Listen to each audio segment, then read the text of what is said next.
Okay, you guys. This is the first episode. Before we get started, we did a mic check beforehand, but I just something popped up and I gotta see if it's working or not. Um, do me a favor, anybody in the Discord, go over to the YouTube, start typing stuff in the chat, make sure that that's working fine, please, before we completely get started. While I go ahead and check to see how this thing looks.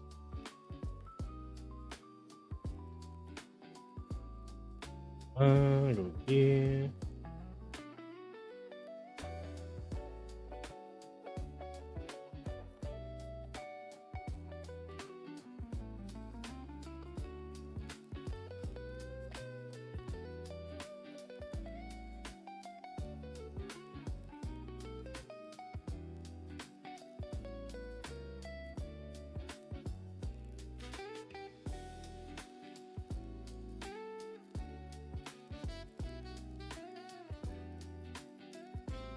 Kirk's at 569 just said enjoy the stream. Have a good night. Thank you, Joker, my boy. Thank you. Dang, I can't really see whether or not the vertical is working. I'm nervous about that.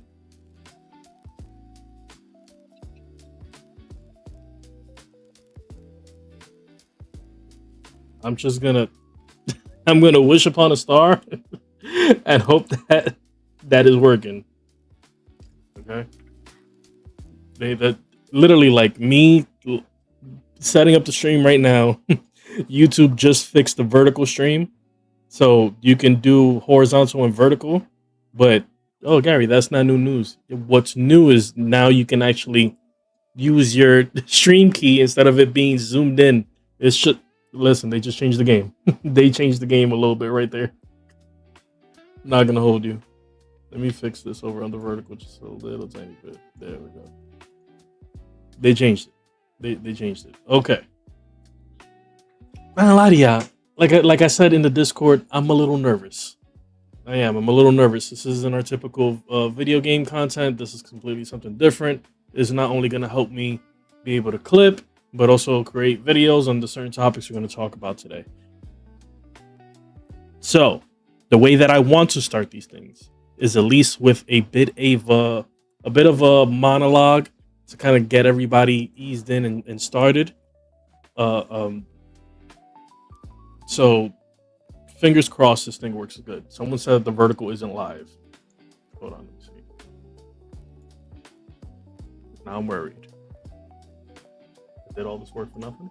Let's see.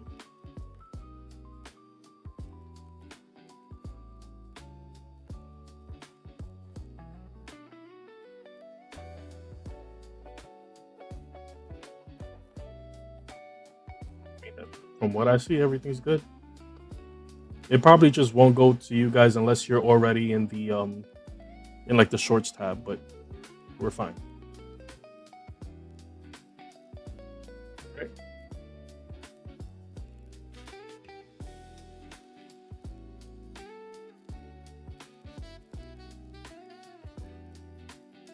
I think we're good. I'm afraid to go ahead and click this thing and it stops it.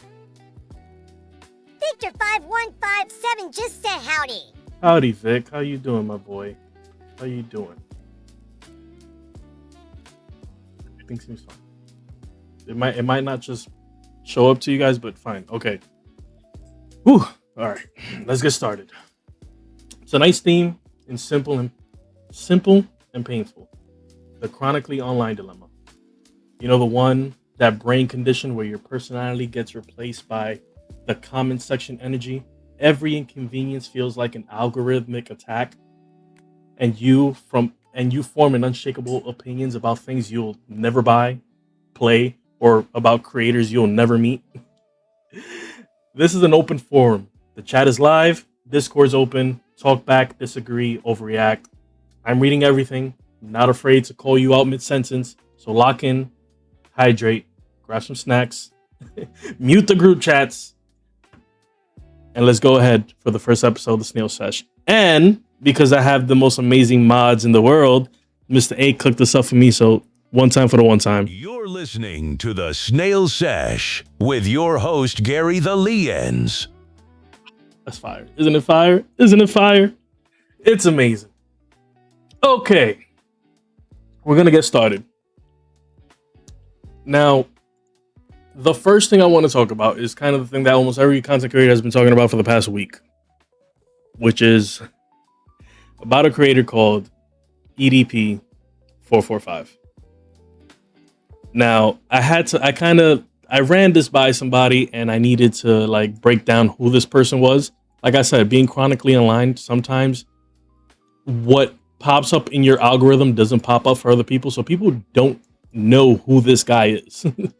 People, they probably know the meme. They most likely don't know who EDP is.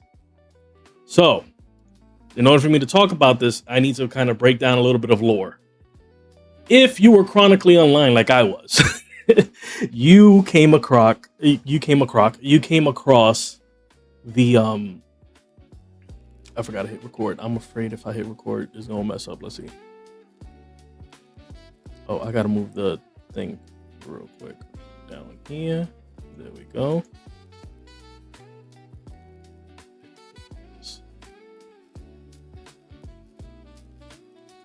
You know what?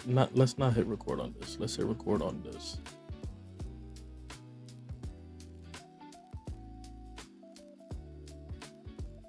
There was a meme out there called the cupcake meme. Now, if anybody has ever in their life watched Chris Hansen, you know that kind of sting. So this is around that time where a whole bunch of content creators are doing predator catches. And one huge YouTuber by the name of EDP445, that is, how long have we been streaming? Can I curse already?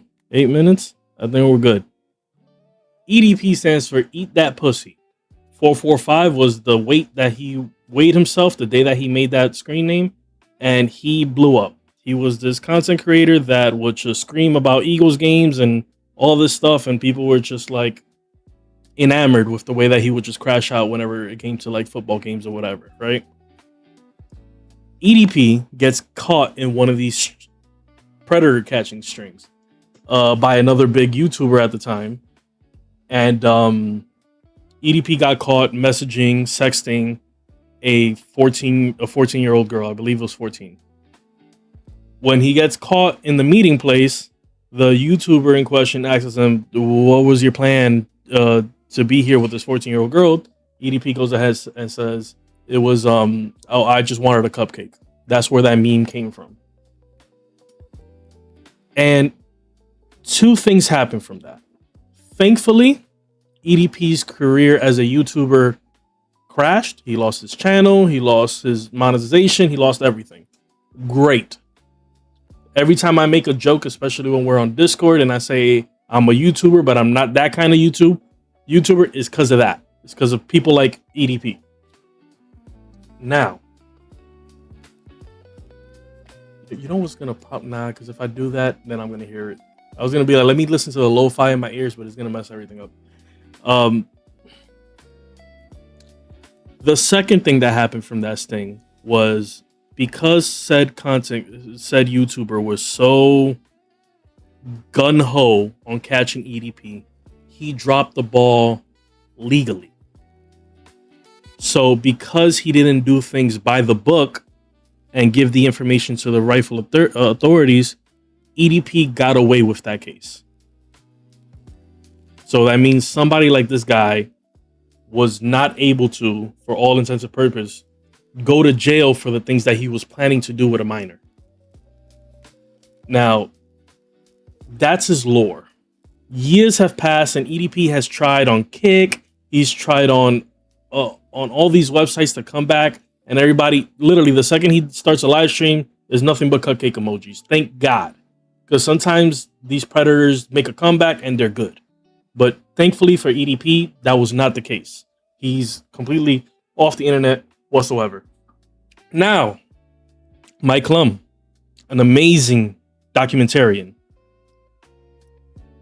made a documentary about EDP. Now, why EDP would say I'm all for it, I kind of have a theory towards why he would do it. EDP is one of those people.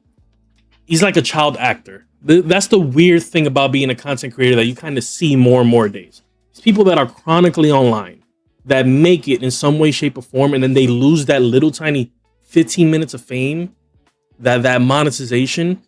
For some reason, they just can't let it go. They can't let it go. You see it with people like James Charles. You see it with people like once they make it and then they lose it, they lose their mind. Orlando Brown, Ray J, who also them both had a boxing match yesterday. Something just disconnects where, and I just don't get it, because there's no amount of me loving to do this with you guys has ever left me in a place where I'm like, oh, I'm doing it for the fame. You get what I'm saying? Like, you can tell when people just do it for the fame because they want to be fake celebrities. Ty Lil, for example. People like that. You get what I'm saying?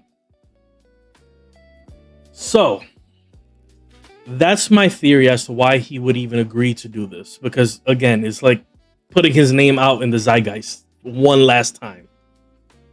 Now, there is nothing I can say to anybody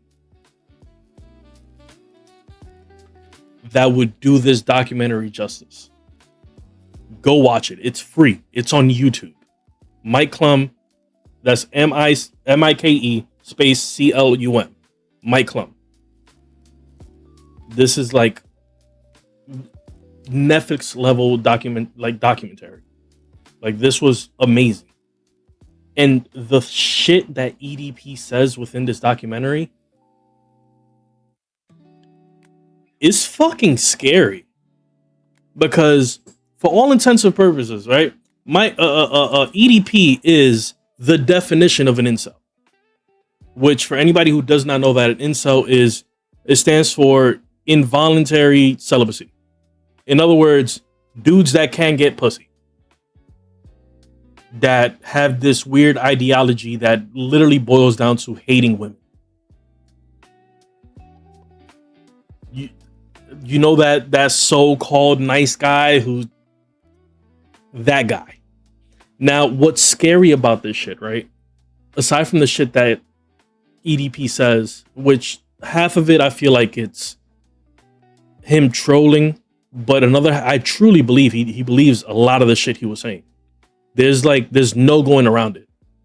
Which I'm gonna show like a few clips. I don't like doing that whole react stuff. I leave that to Win, but I don't like doing it because I feel like I'm stealing somebody's content. But I need you guys to see, like, get a picture before we continue with the whole incel stuff.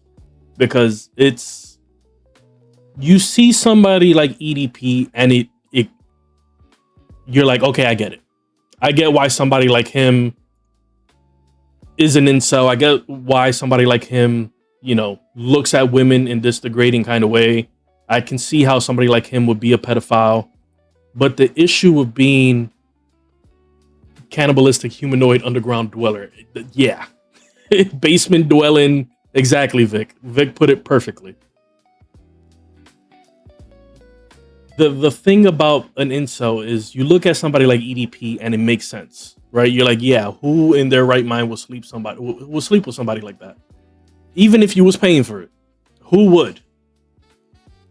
The issue with incel culture and with incels in general is that a lot of them, and I mean a lot of them, look like regular dudes.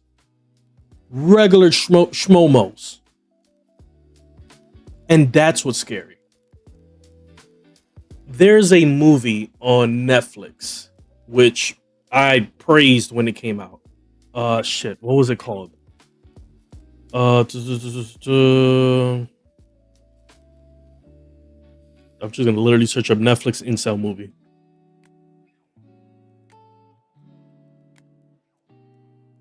It's called Adolescence. VeldaTuber just said I'm gonna being honest. I actually like the Mike Clum bit. Oh no, it was amazing. It was absolutely amazing. It was just very disturbing to see. It's the thing is, our parents, right? Our boomers and our and they had to deal with serial killers, right? They had to deal with the Ted Bundys, the B2Ks. We have as incels. I'm gonna go ahead and I'm gonna play a little snippet. I gotta find the trailer. EDP 445 trailer. And I don't care if I get demonetized because literally, like, someone like Mike Klum and like everything he put together, it's literally something that deserves. It needs to be in like the Oscar, Emmy kind of things. I seen the whole fucking thing. It was amazing. It was shot well. Not only was it shot well, it was handled perfectly. And there's even small aspects of his documentary where it's downright hilarious. There's literally one part where they're doing an interview between him and his girlfriend, who he's been with for a year and hasn't had sex with, which was hilarious. And when they break down that information, he was like, I've been with her for a year and we haven't had sex. And it immediately cuts to that TikTok sad song. I fucking laughed in my car because it's so perfect. But I'm going to shut up and I'm going to give you guys an idea of what incels and what EDP is in general. And again, I have it right here. I know the answer, but I just need you to tell me the answer. How old is she? 13. 13, okay. 13. I was wrong. There was sexual content involved, yes or no? Right. And you said Correct. okay, all right. No different actors. He agreed to all this shit. Coming out here to pick up a cupcake. This is the story of EDP 445. Like, he went to that place to have sex with a 13-year-old. Shout out to Moist Critical. Definitely viewer discretion is advised. You know, dude's a perverted dude. Shout out to Jadeon. EDP soliciting sex from who he thinks is an underage kid. That's the YouTuber. I don't really know him, but he's the one who he's the one that dropped the case. He's the one who, found everything but he handled it so poor, which was, I think Chris Hansen puts it perfectly because Chris Hansen pops up in this documentary, which was fucking amazing. I was vibrating in my seat when I was like, oh my God, they brought out Chris Hansen. It was like right after the reveal of Robert Pattinson playing as Chris Hansen in the movie that's coming out, which Robert Pattinson, fucking, who would have thought Edward would be such an amazing fucking voice actor. So yeah, that was the YouTuber that dropped the ball with everything. Anybody in the audience that wants to add anything over on the Discord, please just raise your hand. And if you guys need to say anything, please, at any moment, you guys can. I'm masturbating. I would say EDP is completely innocent. So what advice would I give to EDP 445? You need to stop doing this documentary.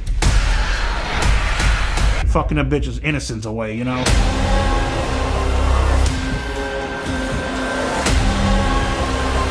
Why do you think you wanted to have sex with a 13-year-old? I mean, the reason why I wanted to have sex with a 13-year-old is already fucking clear.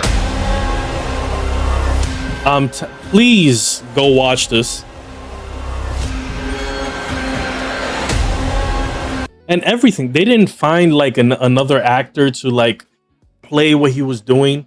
He, for some reason, agreed to do everything. And it, again, is because of that child actor chasing that dragon of fame, of your 15 seconds of fame. It's mind-boggling. Oh, well, he was talking to 13 and 12-year-olds. Fuck all that.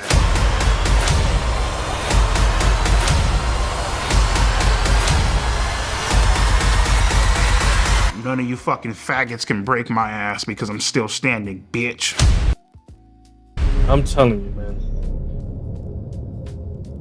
I really do wish Still standing, bitch. If Mike Klum would have just waited, if he would have just waited a good week and then YouTube would have rolled out things like shows or whatever, easily, son. Easily. This would have been the breakout, because YouTube did this whole new thing which this is going to be in the playlist where it's shows. So it's not a podcast, it's not regular playlist, it's just a show that goes episodically. If he would have just waited just a week, because this just came out last week, if he would have waited until this week when they rolled out all these new updates, this would have gone crazy viral. Crazy viral. And don't get me wrong, it has a great amount of views because everybody who was in the documentary, Moist Critical, Mudahar, all of them kind of blew it up as much as they possibly could. but it would have came out. It would have rolled out so much better. Now, I want to talk about. I don't want to give away any more of the documentary. Please go watch it because it's going to leave you baffled in the fact that so many guys, even if they don't dabble or even if they're not pedophiles, think exactly how this fucking degenerate person thinks. It's crazy. Val said agreed. Go watch it. It's really good and really well made. You see, this is not just like the whole trailer looks like this. It's perfect. It's perfect. And most of it is just talking to him and like what his mindset is and why he does this. You know, like a chronically online person, a chronic, like someone who's like addicted to like porn. It's crazy. Crazy. And that's that whole incel thing. Now, there was a point where I was like, why? Why would I do blame. I had to take breaks to complete it. Yeah, thank God I was working while I watched it because I was able to just kind of like drive and stop and drive and stop, because watching it all in one, it is a tough watch. The scary thing about incel stuff is that a lot of young boys and young men are idealizing this way of thinking. It's so prevalent because everything you see online. There was a point in when I was making this episode of the Snail Sesh where I was like, I have a great analogy to kind of like get you guys to understand the way of thinking that these kids and these guys think, where it's the analogy was going to be something akin to wrestling, where you know how wrestling fans know wrestling is fake, but they enjoy the entertainment of it. So they're able to just kind of put themselves in like this disbelief where, yeah, the Undertaker is an undead demon. You get what I'm saying? But you know he's not. Kane is his brother from hell, but he's like the fucking mayor of whatever town he's at.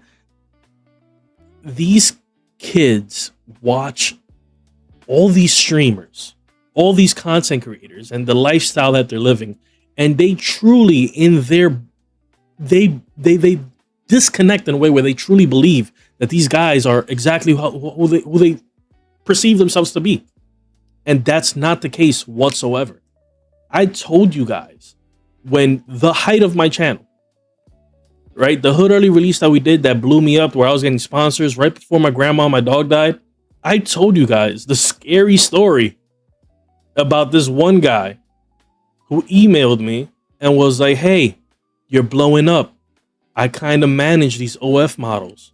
Do me a favor, like let's collab. I can have these girls on your stream. It'll blow up their OF. I'll go ahead and cut you a little something. Please stop me if you've heard this before, if you've seen clips like this before, of content creators, big or small, with girls all around them, right? And then all of a sudden that girl has an OF and it blows up.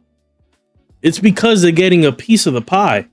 That was literally the contract that they wrote out for me. They're like, yo, after your stream for a week, whatever she makes on OnlyFans, we'll do like a 70-30 split. And I was like, that's weird. The biggest reasons why I said that was weird was because I have kids, I have teenagers that are in my community. Why am I? And it's all respect to sex work, but do you get what I'm saying? I'm a 32-year-old man playing Nintendo games. Some of my audience are kids. Why would I have somebody half naked next to me just to push their OnlyFans? Now, this is where it gets really scary and creepy, and this is where I'm going to go ahead and show you guys a little bit behind the curtains. I've spoken about this, but I'm going to say it again. Once I said that to him, and I was like, respect to you. I hope these girls do well. I hope, but that's not me. That's not my community. Sorry. He was like, okay, how about this?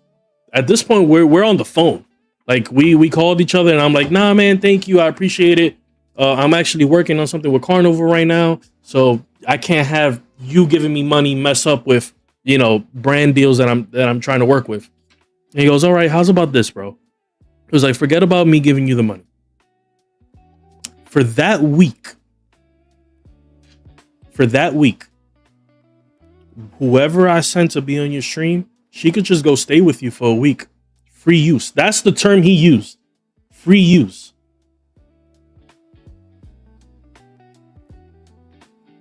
Zoom in real quick.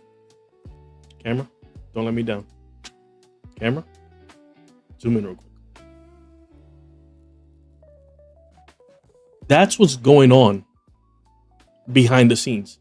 All those content creator you see out there that they be having all those girls on their streams or whatever, if they're not getting paid, they're getting something.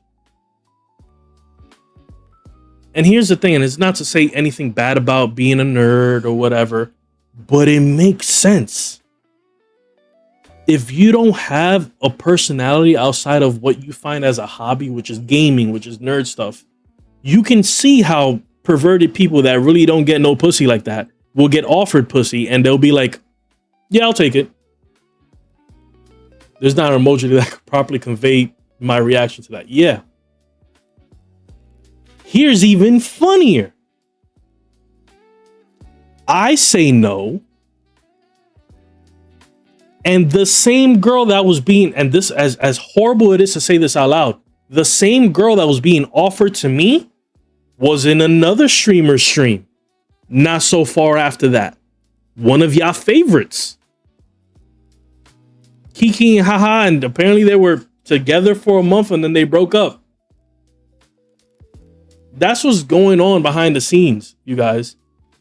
And these kids, what they see is, oh, the guy that I'm watching really got it like that. Look at that baddie. She's all on him. And it's all fabricated. It's all fake. So in their mind, that's how they perceive women. And when they try to emulate that in real life and they see it doesn't work, that's where it gets dangerous. That's where that hate for women starts building up and building up. Sometimes you can see, sometimes women can see it quick with the way they treat their mom, the way a guy treats their mom. Oh no, this guy doesn't treat his mom well. That's the golden rule. You don't treat your mom well, you're not going to treat me well. So women can see it from a mile away sometimes, but that, and then that culture, that way of thinking, the Andrew Tates of the world that go ahead and surround themselves with a whole bunch of women, a whole bunch of the same women that you'll probably see yourself. And I'm sorry for saying this on YouTube, whatever, but you see yourself, you know, too. Or the same women that are either getting trafficked or they're bought.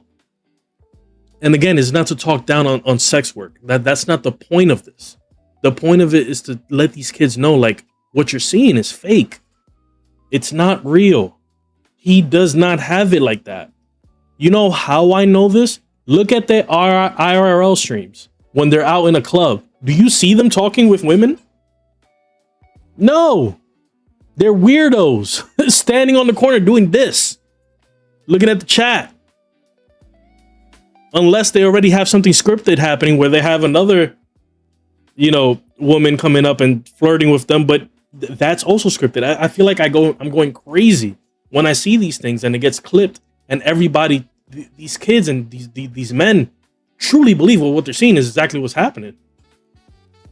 I've made this analogy before, but I'm going to say it again. It's like when you see those couples that prank each other and they play it off like, oh, it was just a prank and we just so happened to catch it on camera. But as a content creator, I know there's a camera, a light, a suction cup to the car. All of that stuff is like,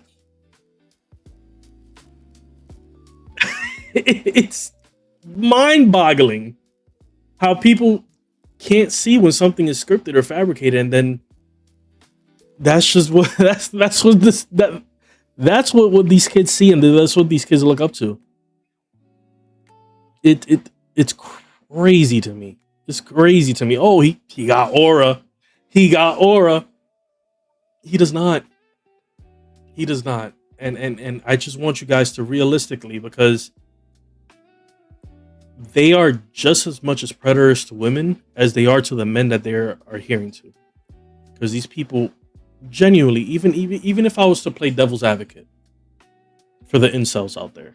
I understand that deep down, they're just guys that just want to be loved. They want to find their person and they just want to be loved. But being just a nice guy doesn't get you anywhere. I know sometimes that ideology of, oh, well, all these girls only want 6 foot something assholes. Why are always the assholes getting these girls? I wouldn't treat her like that. And then because they think they wouldn't treat a person like that, they are somehow morally better. But then also talking down to women in the comments when something like that happens. It's so weird. It's so weird to see, because here's my thing. And I'm talking to you directly, nice guys. Do me a favor. Regardless of how nice you are, look at your fingernails right now. Talking to you, Carlos. If there's any dirt under your fingernails, I promise you, before you even attempted to walk up to a woman and speak to her, she been noticed them dusty ass fingers. Now don't go ahead and start putting those fingers in your mouth and start biting them off now. What I'm trying to say with this point, as an advice to you guys, is that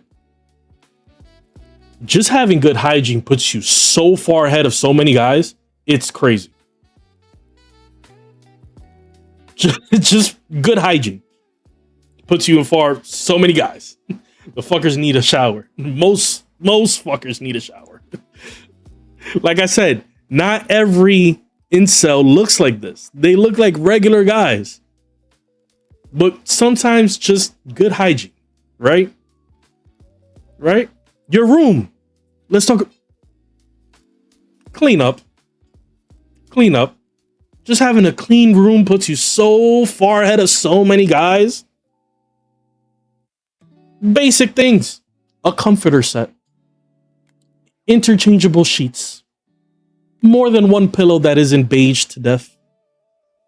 That puts you so far ahead of these guys that you idolize. Brush your teeth. Wash your ass. Don't be afraid to get into there. Wash it. I promise you, just that alone, son, puts you so far ahead of so many guys that you think will have so far ahead. That's just me trying to unpack shit. My room is a mess. I'm going to get off this topic. We're going to move on to something else. But listen, you guys, I truly mean this to the bottom of my heart. Please stop idolizing these guys. Okay? You are a victim to them. You are nothing but just cattle. Views. Money. Ka-ching. That's all you are to them. Half of these guys, even though them themselves are incels, don't believe half the shit they're saying. And those of you that do believe half the shit you're saying, it's fucking scary. Because the way you think about women, that's somebody's mother, sister, aunt, cousin. And I see you. I understand you. I see you want to be loved. And it is easy to say that from a high hill of not feeling lonely. But the advice you're getting online from people that think like EDP, it's not healthy and it's not good. It's not good at all. We're going to move on. We're going to move on from this. Please go watch that documentary. It is amazing. It is amazing. And honestly, for any women out there that are going to watch that, I'm sorry ahead of time. 2 things. Don't watch it while you're eating. That's 1. And 2, this might make you guys want to make you ladies want to stay even more single, because it's a scary amount of men, as a man who knows men that think exactly like he thinks outside of the pedophilia, because that's a whole nother bucket. I'm just talking about the incel shit. The whole pedophilia thing, the whole way he thinks about it, is why you see a lot of 20-something-year-olds dating 19-year-olds. But that's a whole conversation for another day. That's a whole conversation for another day. We're gonna move on. Let's little palate cleanse. Little palate. Let's talk a little bit about gaming. A little tiny bit about gaming. break my ass because I'm still standing. Sorry for that. Jesus Christ. Okay. I wanted to bring up Wolverine. Because, again, people that are chronically online. People that are chronically online. Mutant kinds. Extinction. Not today, Bob.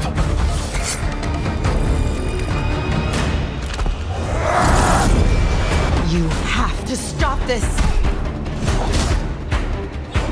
It seems like I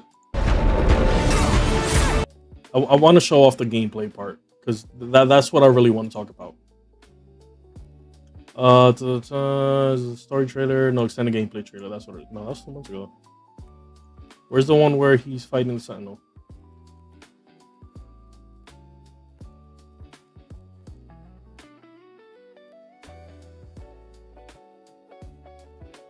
This one?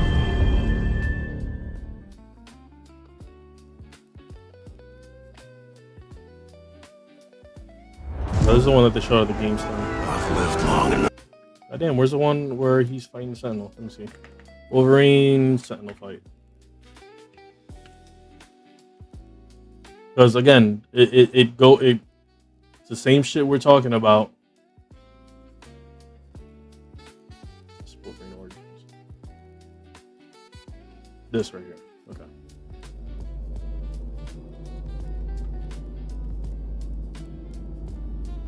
So this trailer came out and people were watching this and they were like, oh my god, again? Another big boss fight where you have to fight the arms or whatever. Right? Here's my thing about this, right? I need you guys to understand that the algorithm feeds on negativity. It feeds on negativity because that is the best way to have you guys engage. I feel called out. It is the way to have you guys engage. And here's my thing. You don't have to weigh in on everything. I'm not saying don't be critical. Yes, I too, me, this girl you see right here, is equally tired of seeing the same shit. I am. I'm tired of playing it too. But, motherfucker, the game ain't even out yet. It's not even out yet. That's my biggest issue. My biggest issue. It's not even out yet. You guys saw a snippet and you already calling it the worst game of the year. Just because of this. This is a video game staple. You fight a big guy, you gotta beat his arms up and then find a way to attack the head. That has been a gaming staple since forever. Since forever. Why are we crying about this? My biggest issue, fine, be critical, do whatever you guys want. I don't know in what world you guys think that this game is going to change from now to September, but fine, cry about it. My biggest issue is, and this is going to tie into our next segment with the whole Dodge Charger. My biggest issue is motherfuckers that had no intentions of buying this game to begin with. Uncle Wicked just said, hey, Angie, darling. Uncle, my boy, Wicked, my boy. Motherfuckers that had no intentions whatsoever of buying this game, crying about the gameplay. Why? Why does it bother you so? You were already not... There's this content creator that I follow because he moved from gaming to just talking of games. You ever seen that creator? There's a creator. Now I'm just saying in general now. A creator who used to stream video games, but it didn't work out. So what they do now is just talk about video games, video game news, stuff like that. I really liked his takes, and I kind of followed him for a bit. And I still do. I'm not gonna lie, because just because I disagree with someone doesn't mean I'm gonna completely, Thanos snap them from my feed. But I followed him enough where I knew the type of games he played. One, he's a BNG. Anybody want to elaborate what a BNG is? A ball and gun. He's a 2K and a Call of Duty dude. That's all he plays. 2K and Call of Duty and Madden. That kind of gamer. But sometimes I give people the benefit of the doubt. He's had a lot of good takes. Not just because I agree with them, but good takes. but he was critiquing this, right? I'm not gonna buy this. I'm sick and tired of games doing this. Oh my God, I can already see, so on and so forth. My only comment that got me blocked on TikTok was, damn, bro, I didn't know you had a PS4. I didn't know you had a PlayStation. Add me. He responded with, I've never had a PlayStation in my life. I responded, rightfully so, so then bitch, why is you crying? You weren't gonna get the game regardless. You can't get in the club. Why are we crying about this?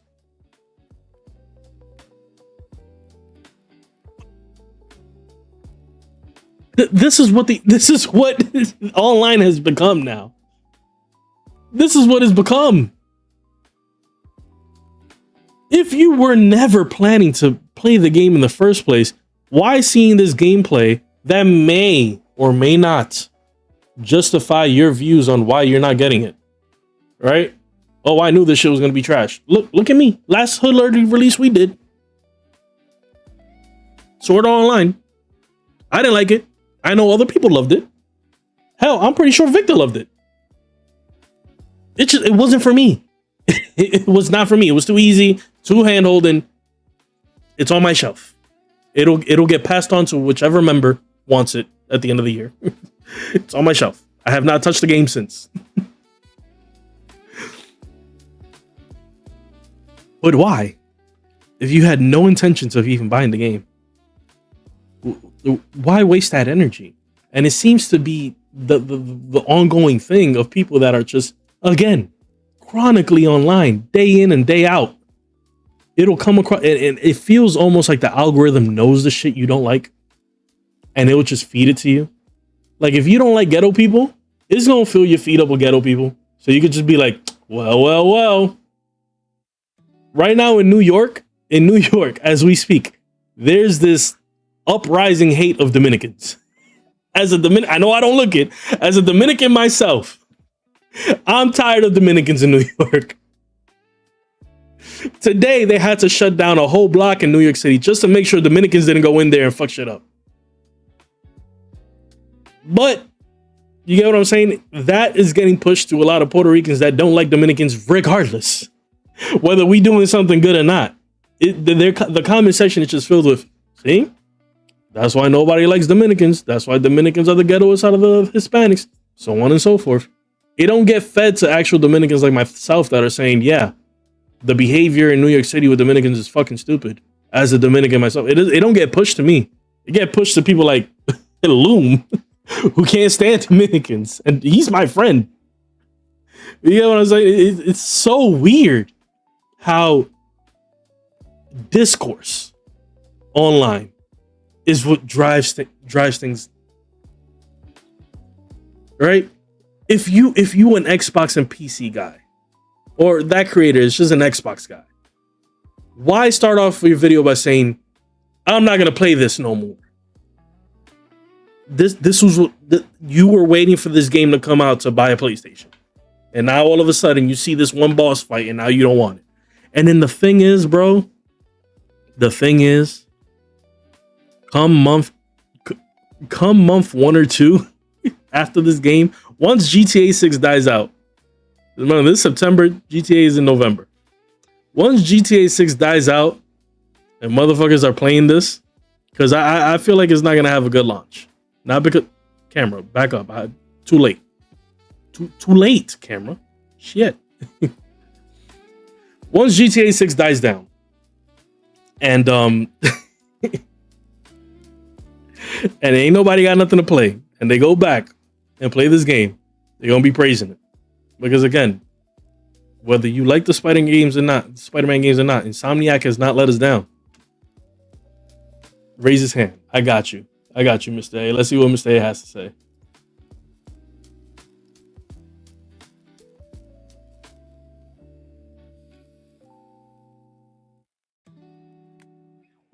You're muted, my boy. There we go. Can you hear me? I can hear you. All right. I think a lot of the algorithm and just people farming the negative reactions is because people with a negative outlook on things are over or several times more likely to be vocal about it, whereas people who are content are just happy to be silent and enjoy what they enjoy. There's also the confirmation bias, where people are more likely to agree with something when they already have that idea in their head, like, oh, this game sucks. I'm going to listen and agree with the people who already think it sucks. They're right. Everyone else is wrong because it aligns with how I think. And it's just the way YouTube seems to be working now, because the algorithm is learning that, hey, hate mongering and disrespect and everything, it gets more clicks and follow throughs because the negative people are just more interactive with things. I agree. And also negative things will always just, it'll get more clicks. Yeah. My hate of it is just, at some point we knew that creators were doing this for engagement, and now it's become the culture. It's become the go-to really to just be negative. This feels like I'm listening to a radio show. We just got to call in. Yeah. First time listener. Well, I mean, we've seen it happen before the internet and everything. It happened with the news first, where all news is bad news now, or sensationalism. There's no positive, happy-go-lucky, like inspirational stories, or at least there are, but they're the vast minority compared to tragedies and whatnot. No, I completely agree. There was this point when I was a kid where I don't know if it was Channel 7 or it was Channel 12. Channel 12 was our local news. But one of those news networks used to do this thing called the person of the week or the person of the month, where they just highlighted like just a good person. Like, hey, this person walks around and just picks up trash. We don't get stuff like that no more. And I completely agree with you. Like, they started noticing that, if we highlight more violent crimes, or we highlight News 12. Thank you, Bobanji. It was News 12. If we highlight the most negative stuff, people are gonna, is exactly what you said, fear mongering equals ratings.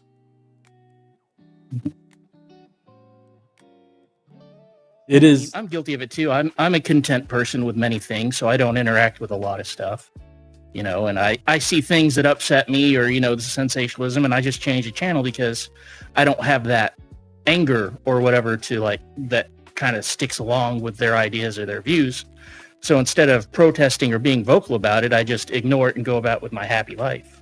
Yeah, I agree. I've kind of taken that stance too. Is why I've been reading a lot more, because one, it's clearly a human nature. It's within us, because if not, it wouldn't work psychologically. But it is.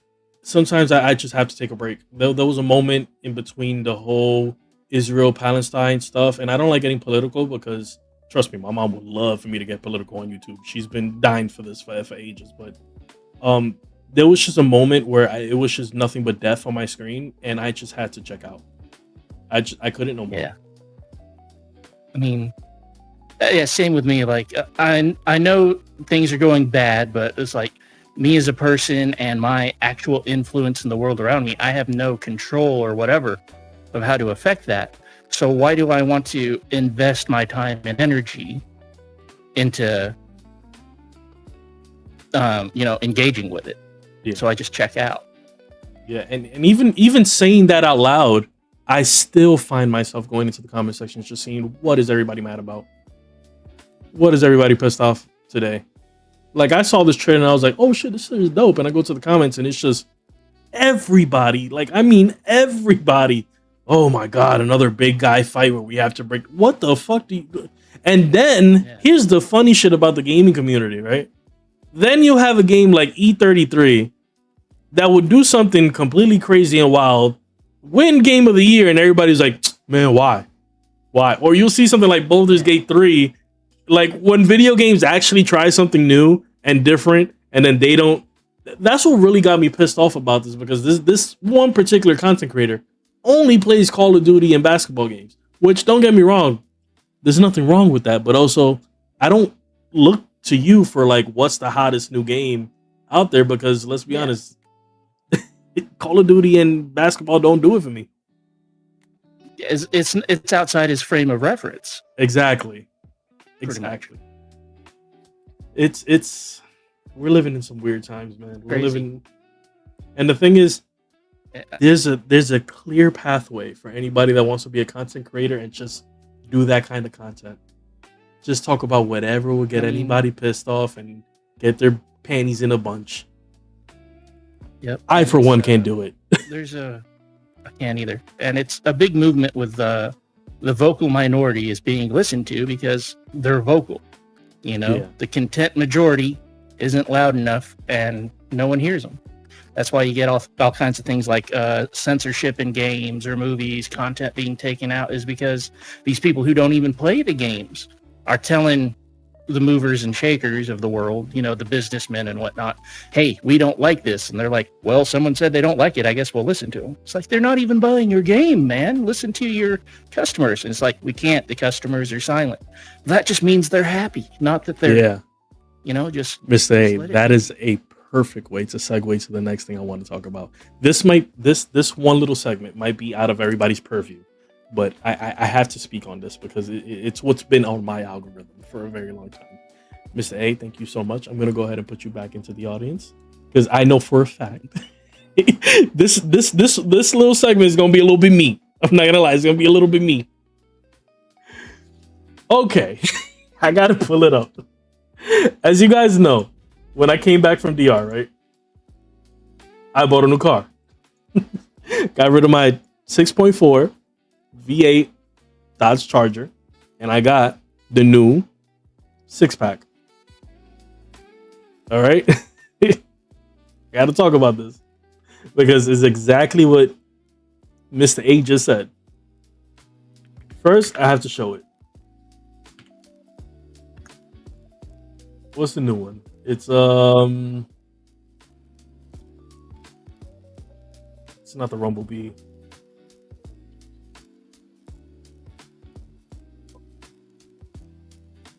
Oh, the Super Bee. Yeah, the Super Bee.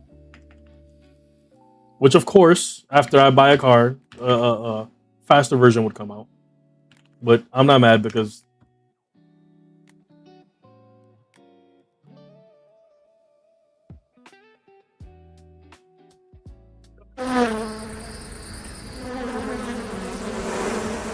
I'm gonna show you guys this first. About to get copyrighted by this black and yellow. Okay, so Dodge released the new Super Bee, right? This is my car. It's the Scat Pack Plus. It's not the Super Bee, right? 600 horsepower, all-wheel drive, 0 to 3 seconds. 0 to 63 seconds, right? Oh my God. Is it so easy for every fucking person who, let me zoom in camera, who were not in the fucking market to buy a car to hate on this fucking car. Holy hell, son. Back up, camera. Back up, please. Thank you. I loved my 6.4 V8 Hemi Dodge Charger. I loved it. But I'm going to tell you guys something. I vastly, and it's not because I don't want to have buyer's remorse. I vastly, and I mean vastly, love my twin turbo inline 6 2-door Dodge Charger 6-pack plus. I love my car. I really do. Here's my thing. People that right now have exactly 53.64. That's $53.64 in their checkings account. Are commenting as we speak. I'm not buying this car. If Dodge goes ahead and puts a V8 in it, I'll buy it. Sounds like a lawnmower. Mother, you weren't going to, you drive a Mitsubishi. You're in a Dodge Dart right now. You are commenting this shit right now from your girlfriend's Nissan Altima.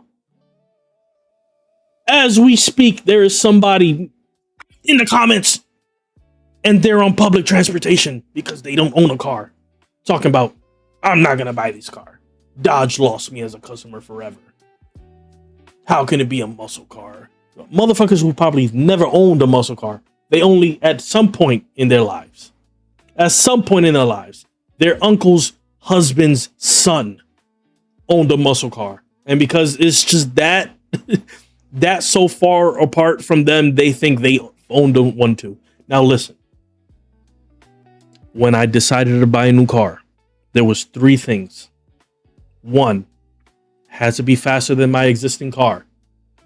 They ain't a fucking Pinto. Exactly. 1, it had to be faster than my car. My 6.4 392 Daytona Edition Dodge Charger, horsepower wise, did 473. 473.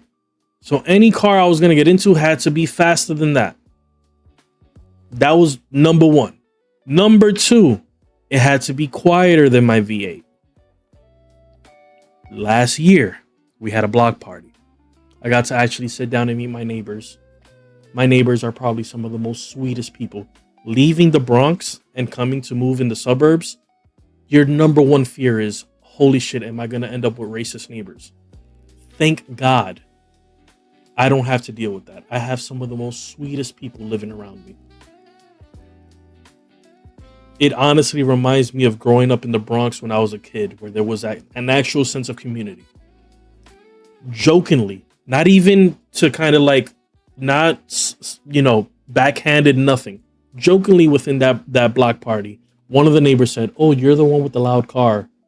Now, immediately I apologized. I'm so sorry. When I bought this car, I lived in New York. I bought it in my mid-20s. I understand that I wake up you guys need to understand, aside from content creation, my work day starts at 4:20 in the morning.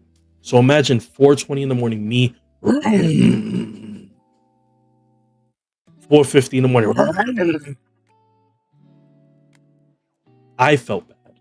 So when I was looking for a car, I was like, it needs to be faster, but just a bit more quieter. Just a little bit more quieter. Because I feel bad. Lastly, I know a lot of people who are into muscle cars don't care about this, but these cars are not cheap. They're not. Okay? If I'm going to go ahead and sit in a $60,000, $70,000, $80,000 car, I want the technology to at least match this decade. My Dodge Charger was a 2017, and every time I got into it, I had to connect my phone via wire, like a Neanderthal. My touchscreen was an old school 3DS infotainment screen. I know a lot of people don't care about that when they think about muscle car. But remember, I bought my car, then my sister bought her car, then my brother bought his car, then my sister bought another car. They bought Kias. But those motherfuckers could turn on their car with their phone. I can't do that shit unless I do third party with what the car I had. So technology for me, at this point, at 32, I just want comfort. I wanted comfort, and technology comes with comfort. Okay, I'm sorry. Even now, the car that I sold to get this car is probably $40,000, $50,000. Right? 60 now, because like I said, they went inline 6. They're not doing V8s right now. So it's probably back to $60,000. And I got to get into that bitch and deal with fucking outdated touchscreen and outdated... You get what I'm saying? It don't make sense. And for a while, that the technology in which my car was stuck in was in that off-center, like when everything was just getting wireless, but it wasn't fully wireless yet. So everything is just... I know this sounds very first world country problems, but it's what I was looking for as a consumer. Then the 6-pack came out. And I love my car.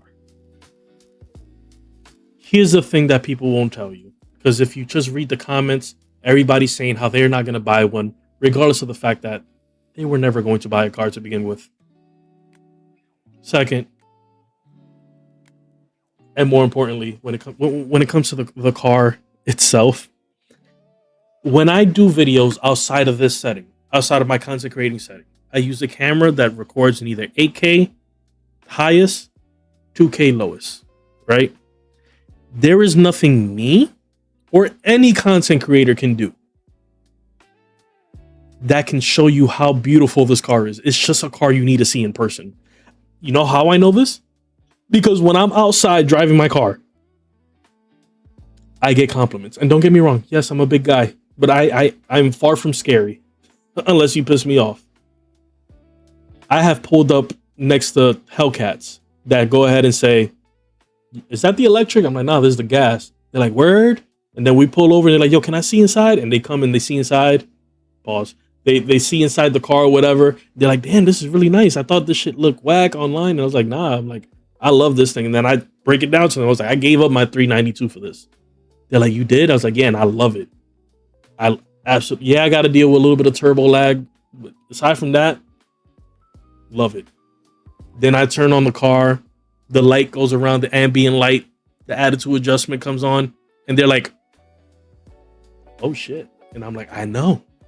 They're like, damn, I didn't think it looked like this. I'm like, I know. There is nothing, videographer, cinematography. There's nothing in you. It's a car you need to see and drive in order for you to be like, okay, I see it. Because the thing is, when everybody, like Mr. A said, when the whole discourse online and what everybody sees, it's just negativity, which I don't mind it. Because honestly, I can praise this car as much as possible because not only people were seeing this car negatively, Dodge dropped the ball because instead of releasing the gas-powered one first, they released an EV version. That fucked up anything. Like, there are two questions I get whenever anybody sees me drive this car. Question number one, is it the electric? I say no. Second is it fast? And I say yes. Those are the first two questions. So Dodge really did fuck up by releasing the electric first. That's number one.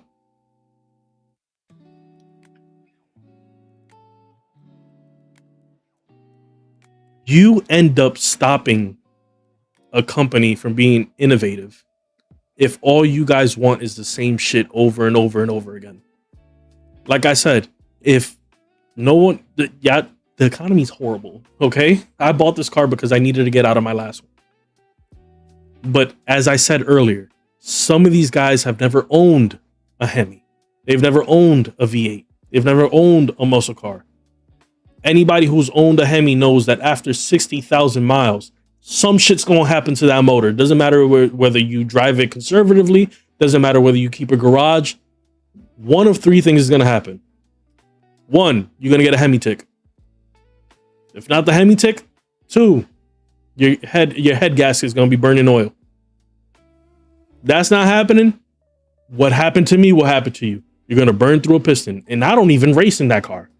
I just burned through a piston right after 60,000 miles. Forget about where I had the car mileage-wise by the time I sold it, which was damn near, 140,000 miles? My shit was burning oil regardless of changing the head gasket at that point.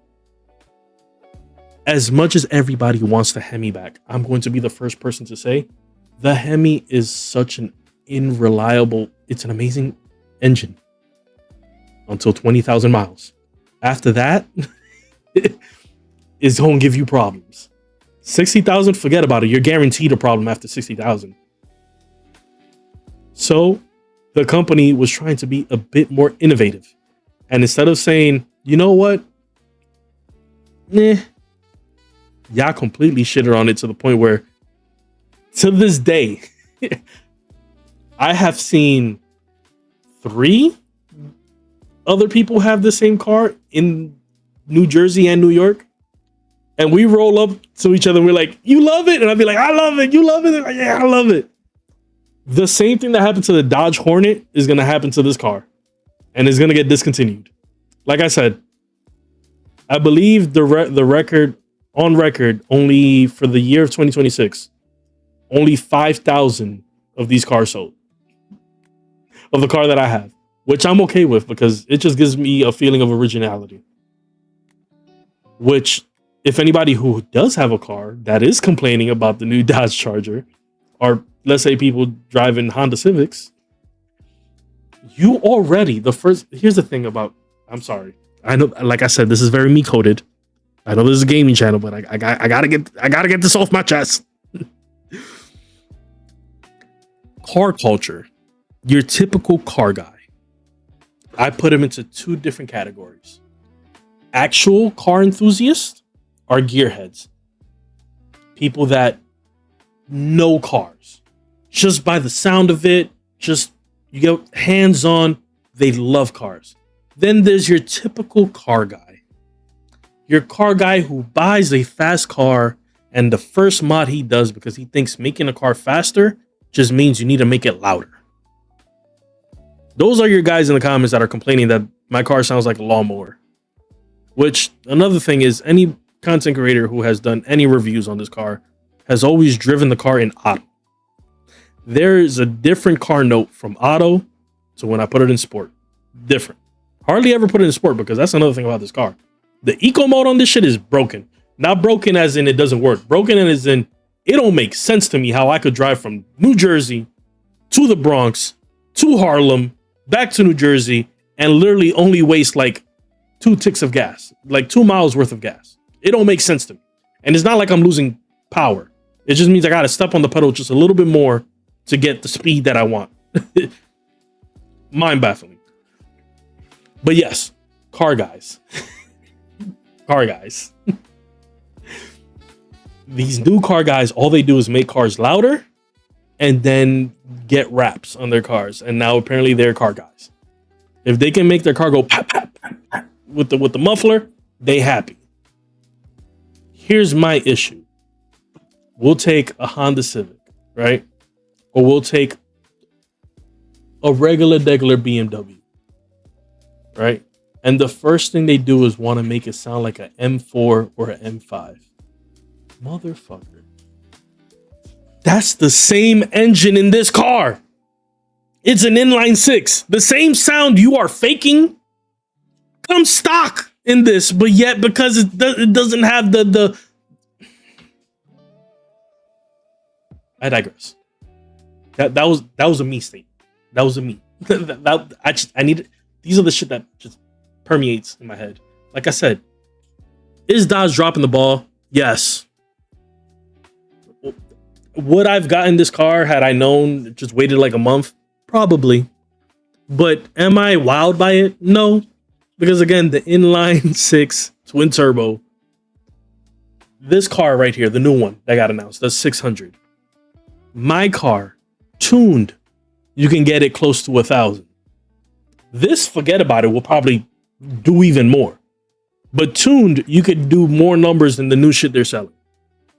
That's why I feel like Dodge should be dropping the ball with all this shit. Yo, Simba, my boy, thank you for popping by. Just said error. All right, we're gonna move on. I needed to get this shit off my chest. Remember, I'm gonna be clipping a lot of this, and I gotta ruffle some feathers because my feathers were ruffled, and nobody be calming me down. Oh my. Okay. The theme of this whole show is the Chronically Online stuff, right? Oh boy, here we go. This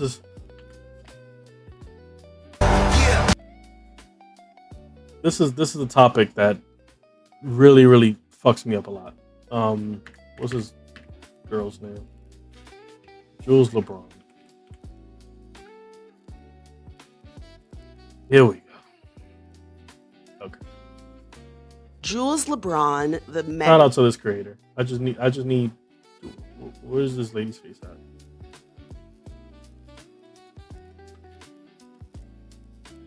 She's basically doing the same thing I'm doing. Shout out to you. I just need this girl's face. Okay, I'll leave it here. This creator, right?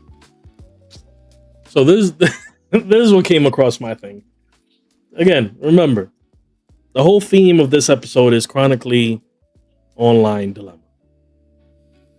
there is a crazy disconnect happening with creators, and it's happened. This person is just the face of the discourse right now, but it's happened throughout my own content creating career, and I know you guys have seen this too. One, I have to say this. There is a huge reason why I try to not let you guys donate to my streams, because I work 3 jobs, 4 if we're talking about tax season. YouTube pays me, my security job, my little side hustle, and tax season when I'm preparing taxes. Right? There is absolutely no reason, if I have 4 forms of income coming in, why I, as a content creator I get paid by ads, should come on this internet, look at a webcam and say, give me money, please. Let me give you guys some context. So this creator, she's the one that kind of got famous. She's a trans woman. She got famous because she came up with the whole demure thing that happened on TikTok. Oh, not so demure or whatever. That's why this person got famous. This person, the past month, went on TikTok and started begging for money because she says that she needs to get $40,000 worth of dental work, or I believe it was 40,000, either 40,000 or 4,000. I don't know. I could be dyslexic sometimes. And they were basically begging their community to send them money. This same person, when they popped up with the whole demure thing on TikTok, was going on talk shows, morning talk shows, talking about how they were getting brand deals to do videos for $40,000, $84,000 a video. 45 grand GoFundMe, and she's the very demure, very mindful. Yes. That's egregious, bro. Yes. It is one thing, right, for you to invest in the creator you truly love. I am very lucky and fortunate that every other month I get a little check from YouTube, $100 just from ads and from the memberships from the members, right? I don't want to call attention to anybody, but I will use a little example. Wicked. Wicked is a member and a mod and a friend. And I'm going to say this out loud, but not because I want to showboat or whatever. Wicked shares a birthday with my mom, June 19th. I, for a very long time, wanted to get Wicked a birthday gift. I could not do that because I was in the middle of remodeling my bathroom. The bathroom is done. Video will drop. It's a dope bathroom. I wish I can unplug and show y'all. It's a dope bathroom. If you have me on Instagram, you've seen it. I still want to get Wicked a birthday gift. I know what I want to get Wicked as a birthday gift. That is a thank you from me to someone who has supported me from the second they met me. Because I am able to. And I know what I want to give him. I'll say it right now because I think it's a dope gift. That will probably happen sometime this week. I'm going to, if he hasn't already, get Wicked a copy of Assassin's Creed Black Flag. Because I know he's a huge Assassin's Creed fan. Does he have Black Flag? I don't know yet. I know that all I'm trying to say is that's me thanking him. Because when he watches me, I already get paid. At the low end, I get paid pennies. Imagine these creators that get online and do streams and only read the chat whenever somebody donates. They're already getting paid for ads. But then on top of that, they only engage with you guys if you give them money. And then they have the audacity on top of that to ask you for money. What the fuck do I look like? What the fuck do I look like getting on Beyonce's internet asking for money? When did that shit become popular? And on top of when did that shit become fucking popular?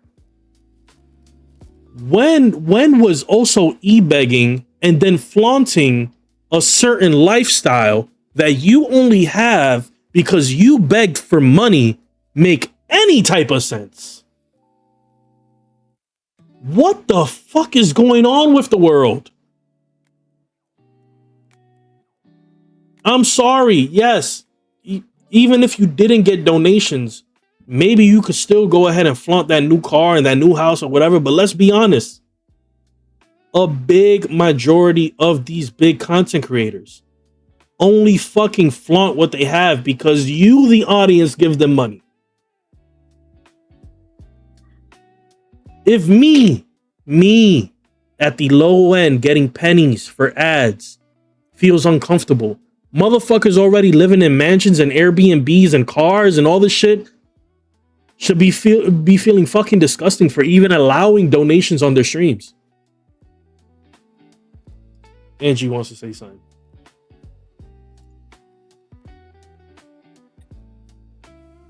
Hello? Hello, Bobanj. What do you have to say? So I am unfortunately on the end of this TikTok trend where people are asking people for money and people are exploiting their kids for money on the damn app, that it like triggers me. Because now that you mentioned this creator, I've seen a video of another creator. She's pregnant and going through the welfare system in whatever state she's in.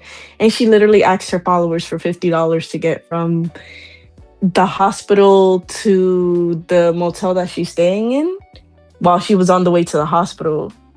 And I get it. We know I am the kindest heart that anybody could have. If I could give you the shirt off my back, I would. Right? But it's things like this that peeves me, because like you're begging and then you're not like thanking anybody.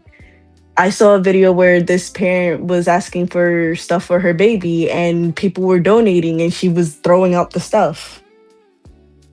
This is a trigger for me. You know what I'm saying? At what point did we lose the shame? I don't know what it is about people turning on OBS and turning on the camera that makes them truly believe that like you could just.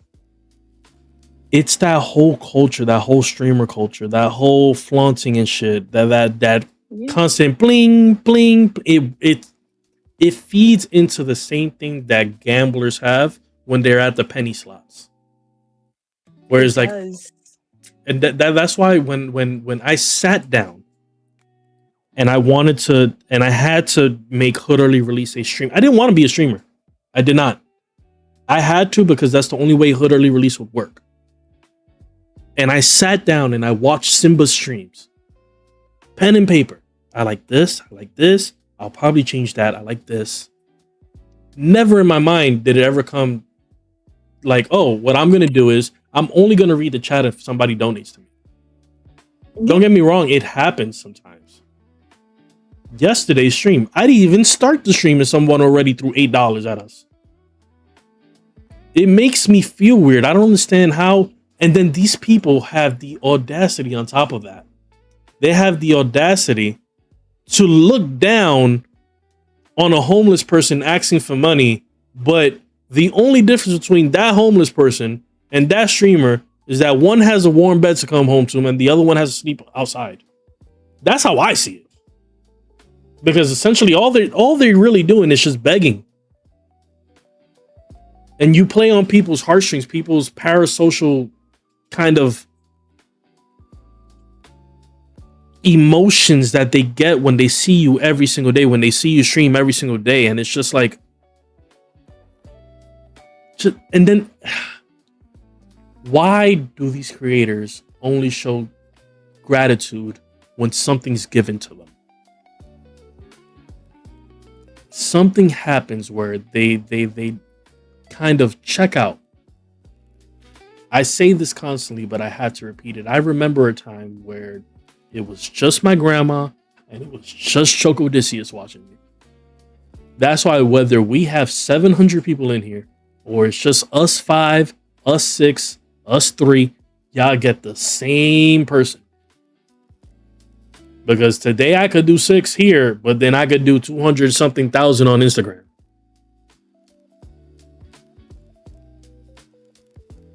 That whole showboating, that whole money spread, Like how do you? It's not even how do you sleep at night. How do you even feel good flaunting money that was donated to you?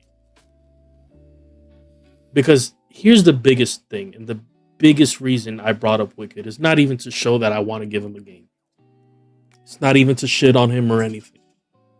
Oftentimes, the people that donate the most are the people that don't have enough to really give, but they have the biggest hearts and they just want to support their favorite content creator.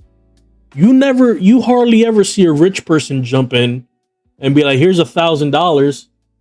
It's always somebody who has either budgeted ahead of time. Like, hey, I know my favorite content creator is going to be streaming this month. Let me go ahead and set aside $20 so I can, donate to them throughout the month. It's always that person with the good heart.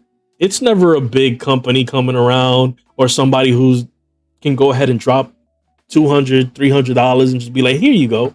It's always that one person who can only afford maybe $1, maybe $5. And never any gratitude is ever shown to that person. Maybe I should start an Only Wicked to show off my feet and moves to support my gaming habit. I just really wish King Urameshi said it the best. I just wish we moved those content creators to a completely different category. Streaming is no longer what it was. Right? IRL streaming is no longer anything. Streaming started predominantly because of gaming, and we have moved away from the plot. Now it's all about how much can you make. This is everybody's go-to career, which probably brings us to our next subject, which is YouTube. Because YouTube moving the threshold on how to get monetized has shown a lot of it's probably honestly, even though it's bad for the terms of like Dante, my really great friend Dante, King Urameshi needs to, pedal to the metal in order to get monetized before February. But it has evened the field for people that just wanted to do this for money. Because now they actually have to be content creators. You can't just donate your way to anything now. Now, if you really want to make money, you actually have to see this as a job. And it's not to say that this job, hold on. Get down from the bed. Go. Get down. Don't you look at me with that bone in your mouth. Go to your bed. See his hop? You see this hop? You see this disrespect I have to deal with? Mew, I don't know why you're on the bed.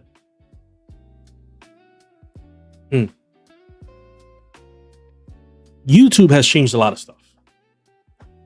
And if Simba's still in here, I'll regurgitate why we started this stream a little bit late. So, for YouTube,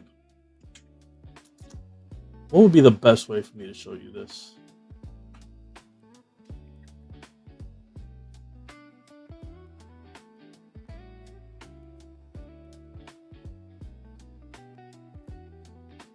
YouTube monetization 2027. I'll leave it here. That's fine. Let me drink some Malta.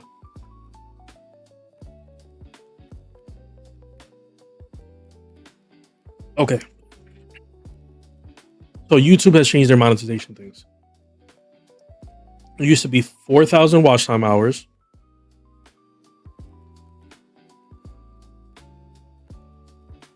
Shorts, I don't really know because I don't really mess around with shorts, which I'm going to try to get into. But the biggest thing was the 1,000 subscribers, 4,000 watch time hours. Now they doubled it. Now it's 8,000.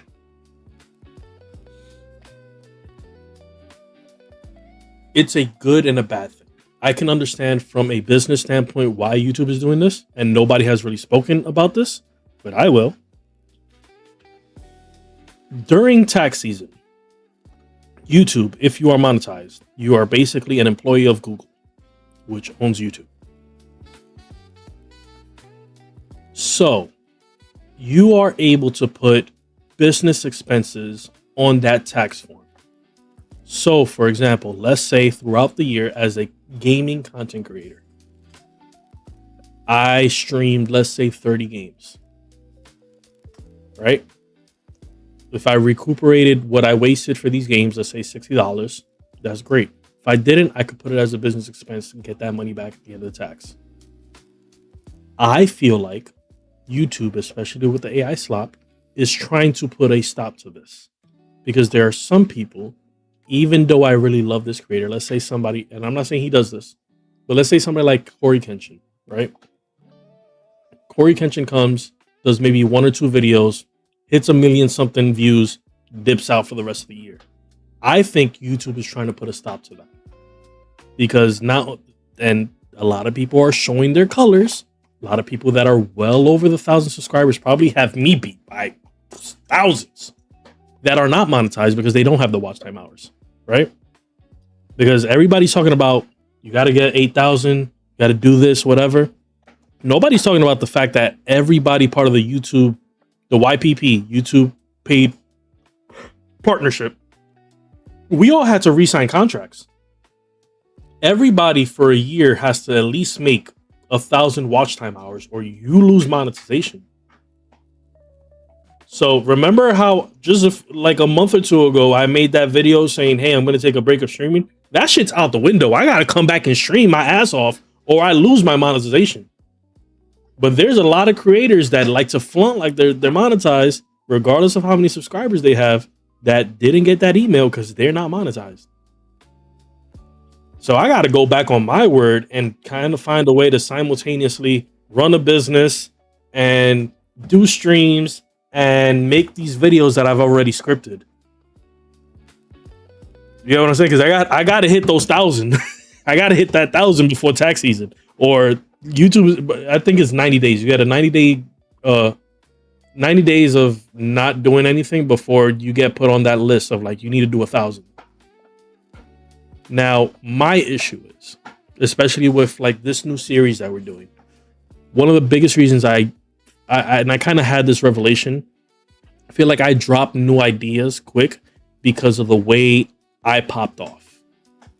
Me, I hit the 1,000 and I did the well over 8,000 in 2 streams, which was my Saints Row streams on the Hood early release.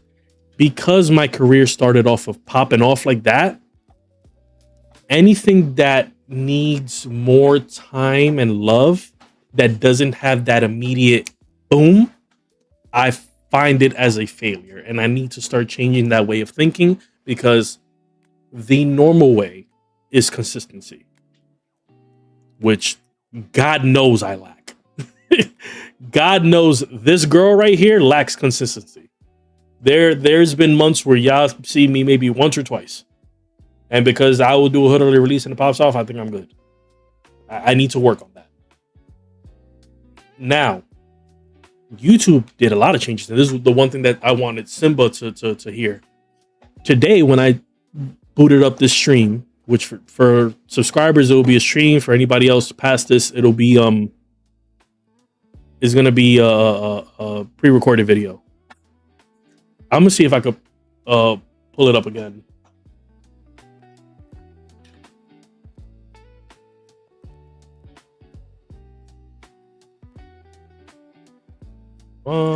Click this. Let's see. Okay, it popped up. It's gonna be weird because you guys are seeing me on a delay. This right here is a game changer. So a lot of people complaining. I don't want to hear y'all complaining because I did not have this. This shit is new this week. Not vertical. But no longer is vertical just a zoom in of your stream, of your horizontal. Now you can literally go and put your own streaming key, so you're vertical, and then dual stream that way. Because before, all it used to do is just zoom into the middle of this. It's not doing that no more. Now you can have your vertical stream and just dual stream horizontal and this shit together. Before in the beta, all it did was zoom in here, and you'll end up actually hindering your streams because somebody will click in if they were on the shorts feed and see your gameplay zoomed in, and then they'll click off. and that will fuck up your analytics after the stream was ended. But now that you can run boom and boom like they were doing on Twitch, forget about it. You can do the watch time hours. Do it this way. Do it this way. Do your regular streams, set up your vertical. I promise you, it's gonna pop off just with this. Because if somebody wants to see you full screen, all they have to do is hit that corner, bam, boom, you're over here. Someone wants to see you vertical, bam, boom, you're over there. So you can't complain. I'm not saying it's going to be easy, but what I am saying is lock in. Y'all have to lock in now. There's no more excuses. Y'all want to have that feeling of getting that check and saying you work for YouTube? Bro, do it. You can do it. Are there some changes of YouTube that I don't like? Are they making it harder for people to get paid and stay getting paid? Yeah. I mean, but if you read the emails, they're saying that there's a possibility we get paid more. They're saying that now they're running a weird kind of TikTok shop thing, but they want you to show the product in the stream, and then you'll be able to tag it if that company has already put it in the catalog that YouTube has. So, for instance, like when I was talking about the Dungeon Crawler card books, if, let's say, Barnes & Noble was able to put their books on the catalog, it's a brand new catalog. I think they only have like name brand, like high-end name brand stuff. But once it gets better, for instance, like me wearing this little Nike thing, I could go ahead and just tag it. And if somebody's like, damn, I really want this hat, they could just be in the video and be like, here's the hat. You know what I'm saying? Without it being like an ad that says, here's Gary's hat. No, like you'll just basically click on my hat and it'll take you to a link to Nike. And because it was through your video, you'll get paid through that. So there's a lot of things that YouTube's implementing now that they're testing out and stuff. I'm not saying everything they're doing is good. I'm not saying just because I get paid for them, I got to talk good about them. It sucks that a lot of people like Dante have to put the pedal to the metal before February, or that he's going to have to do double. But he's going to do it because I'm making sure you guys go and lock in with him and push him past that thing. So like right now, once I started this stream late because that popped up and I was like, oh snap. And immediately I texted Dante and his brother. I was like, this is what y'all got to start doing. So same thing goes for you guys. It's doable. If this fucking goofy goober can do it, you can do it. Me, you know what's my fucking kryptonite? You know what has been my curse since the inception of social media? This motherfucker has never been able to get friends or followers. Even now, you go to my Instagram, still follow her little.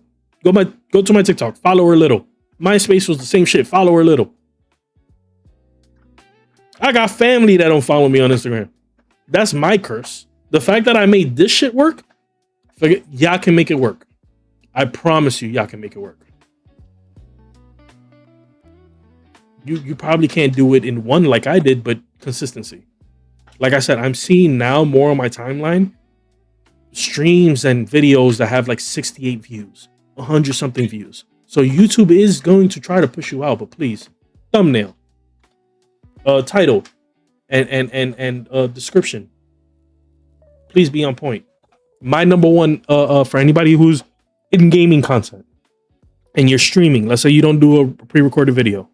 My number one advice, especially if you are afraid to talk to the camera or you find yourself, because that's another thing.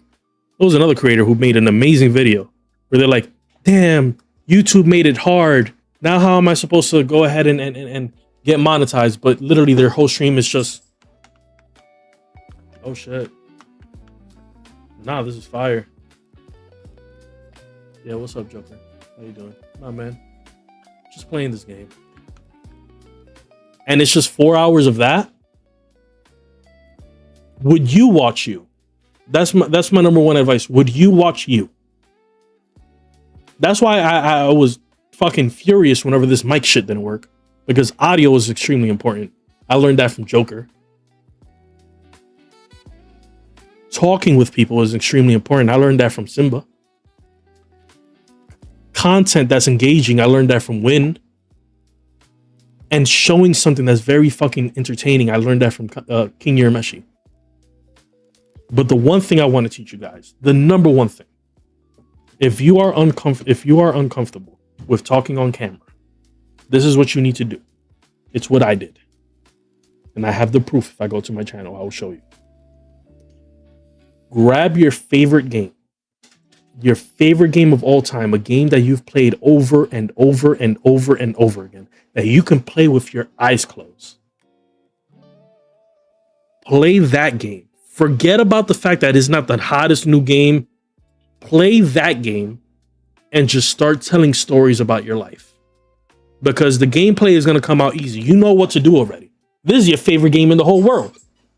You know inside out all the secrets, how to beat the boss, how to get to the next level. I don't care if it's Yoshi's Story. That's a sub out for Angie because I know she loves Yoshi's Story. I don't care if it's Lego Batman. I don't care. For me, it was Ocarina of Time. I could play Ocarina of Time with my eyes closed. Play your favorite game. Get used to talking on camera. And please, for God fucking sakes, do not refer to anybody watching you as chat. You are not Kai. You are not Phantom. You are not dealing with thousands of people. At best, you have 100 people watching you. At most likely, you have 50 people watching you. If you cannot remember 50 names, this is not the game for you. It takes 2 seconds to say, hey, Simba, how you doing, man? Hey, Joker, how you doing? Wicked, how you doing, Wicked? That is the difference between somebody coming back the next day and somebody just saying, there's another person that just... You get what I'm saying? I wouldn't watch me. I'm playing a game not to entertain. That's the same advice I give anybody wanting to stream. Mine was Dragon Ball Z Budokai 3, bro. Exactly.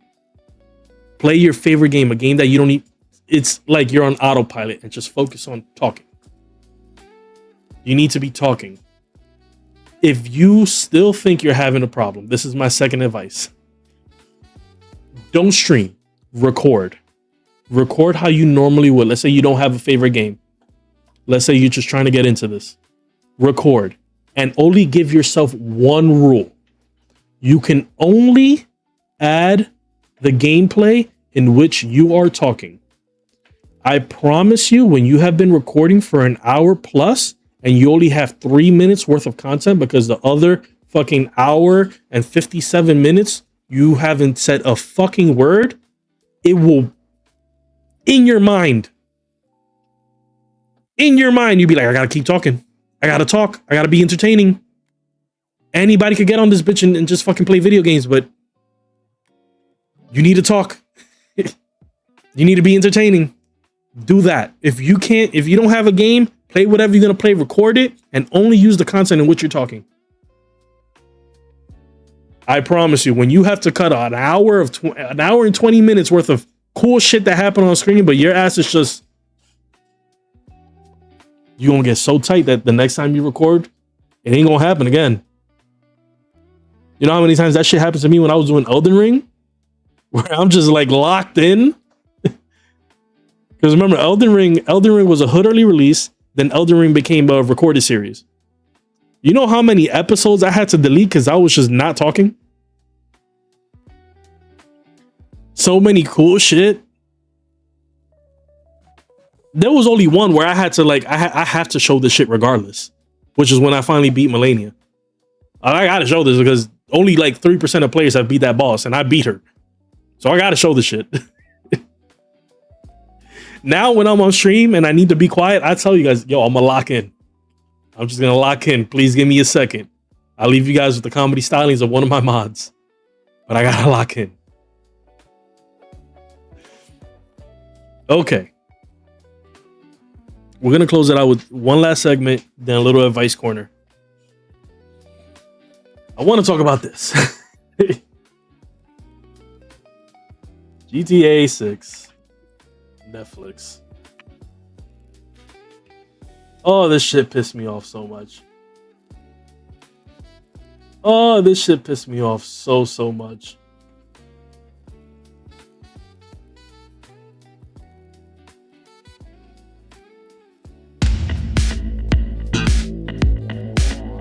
Y'all don't even understand how much this shit pissed me off.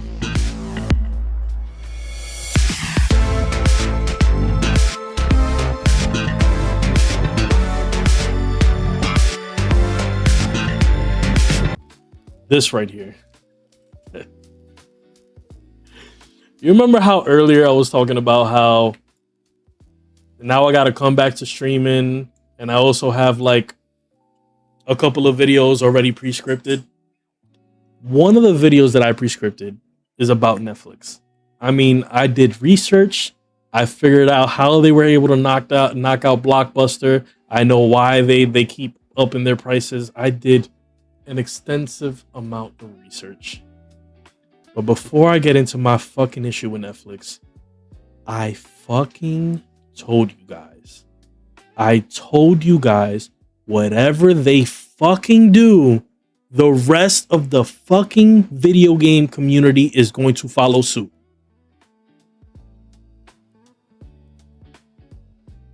We got not one, but 2 trailers from Kingdom Hearts through Disney Plus.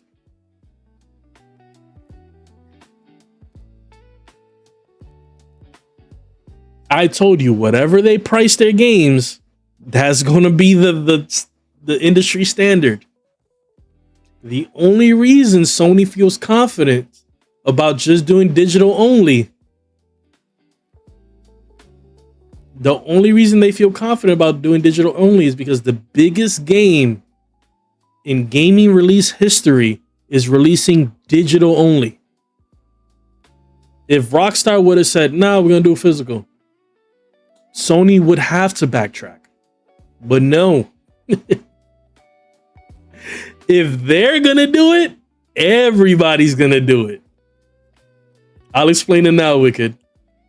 So GTA released a trailer that says that their extended gameplay trailer on August 27th is going to be on Netflix. Not on their YouTube channel, not at Gamescom, not at Japan's Games Festival that happens at the end of the summer. No, on Netflix, behind a paywall. Now you may be asking, Gary, why? Why would Rockstar do this? Rockstar doesn't have to do this. It's greed. It's greed. Why is Netflix doing this? Netflix doesn't have shit to show anybody in August. Their last movie that came out flopped. I'm gonna show you a little tidbit. What's going on with Netflix? At some point, Netflix started doing these mid-season finales, and it wasn't because the show asked for it. The reason they do mid-season finales is to get you in a billing cycle for more than 1 month. That's the only reason they do it. There's also a reason why they always do it towards the end of the month. It's either on the 12th or 18th or around the 20th. Like this is coming out on the 27th. They do that because let's say your billing cycle for Netflix is on the 5th. By the 27th, when you're going to go ahead and tune into GTA, you can't cancel it after. I mean, you can, but you're not getting your money back because you already had a month of Netflix. That's why they do their mid-season finales. Now, why is that a big issue? Because back in the day, there was no such thing as mid-season finales. You had 28, 18 episode seasons that will go from the fall to New Year's. Then in spring, another show will come up. From spring to the summer, back and forth, back and forth. Netflix are the only people that started doing mid-season finales, and now everybody's doing it because of that. Because business-wise, if let's say you do Wednesday, let's say Wednesday Addams, Addams Family Show on Netflix. Let's say it comes out in September 5th. You go ahead and you watch 6 episodes, mid-season finale, you binge watched it. They have you for September, right? The new season drops in 3 months, let's say December. They don't drop it again on the 7th. They drop it again on the 20th. That way you have to sit through the whole month just to watch the one show you're interested in, and they got you for another month. Now, Netflix is willing to pay the big bucks to Rockstar because they don't got shit coming out in August. And they know for a fact if they do it on the 27th, yeah, maybe some consumers are going to be like, okay, I'll just pay for the 27th and cancel it. But more likely than not, we all have Netflix and we barely watch it. We have what is essentially a gym membership for content.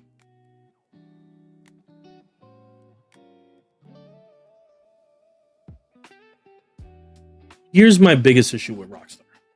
One, the game's gonna do good. It's GTA, baby. We know. My first day working at GameStop, hashtag fuck GameStop in the chat, please. My first day, I'm talking about the first time I ever clocked in to work my first shift at GameStop was the midnight release for GTA 5 when it came out for the 360 and the PS3. That was my first day. That was my first day working. I'm going to show y'all. Let me see. Google. I'm going to show you guys how big. 225th Street, the Bronx. This is where my GameStop was. The street view. I haven't done a street view in a very long time.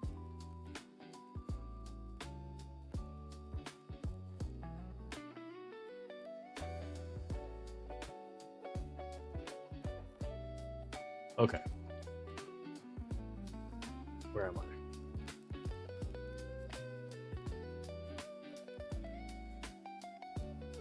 Flip am I? This ain't the Bronx.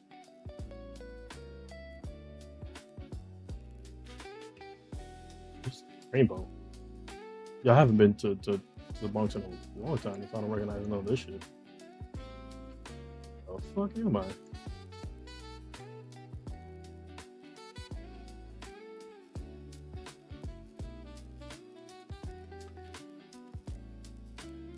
Oh. 225th Street where, bitch? This ain't my 225th Street. Yeah, the Bronx. What are we doing?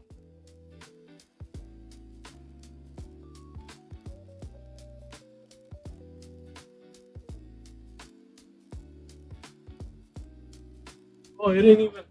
Oh. Stupid ass, stupid ass. Marble Hill.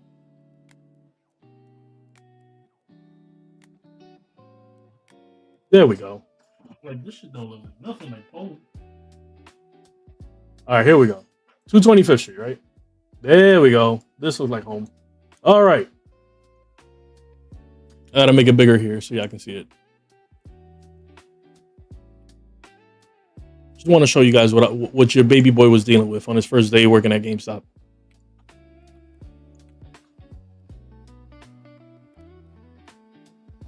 Let me help. I got it. I was 22. I was in a different 22. Okay. GameStop I worked in was right here. Where's this American Best, right? My first day working. Shout out to anybody from New York that was at that midnight release. You was there with me. I was that guy. The line started from here to this corner. Right? Damn, they call some fat asses here eating in Applebee's. To this corner. Over this bridge. I need you to understand that the second you cross this bridge right here, the second you are in the water, this is the Bronx. This is Manhattan. The line kept going. Kept going.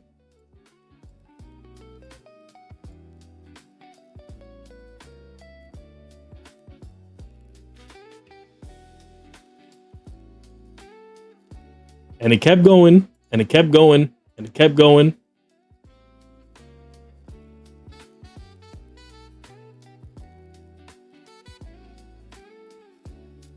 Damn it, go over there. You get my point. The line went from the Bronx to Manhattan. It kept fucking going. This game is gonna do well regardless. And it didn't end until like the sun came up.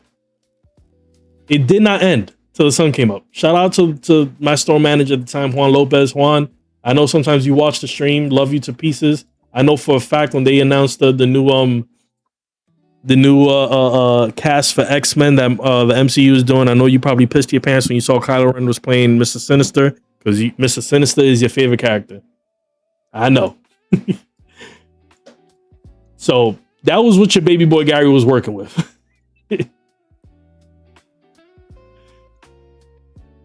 That's what they had me doing on my first day working at GameStop.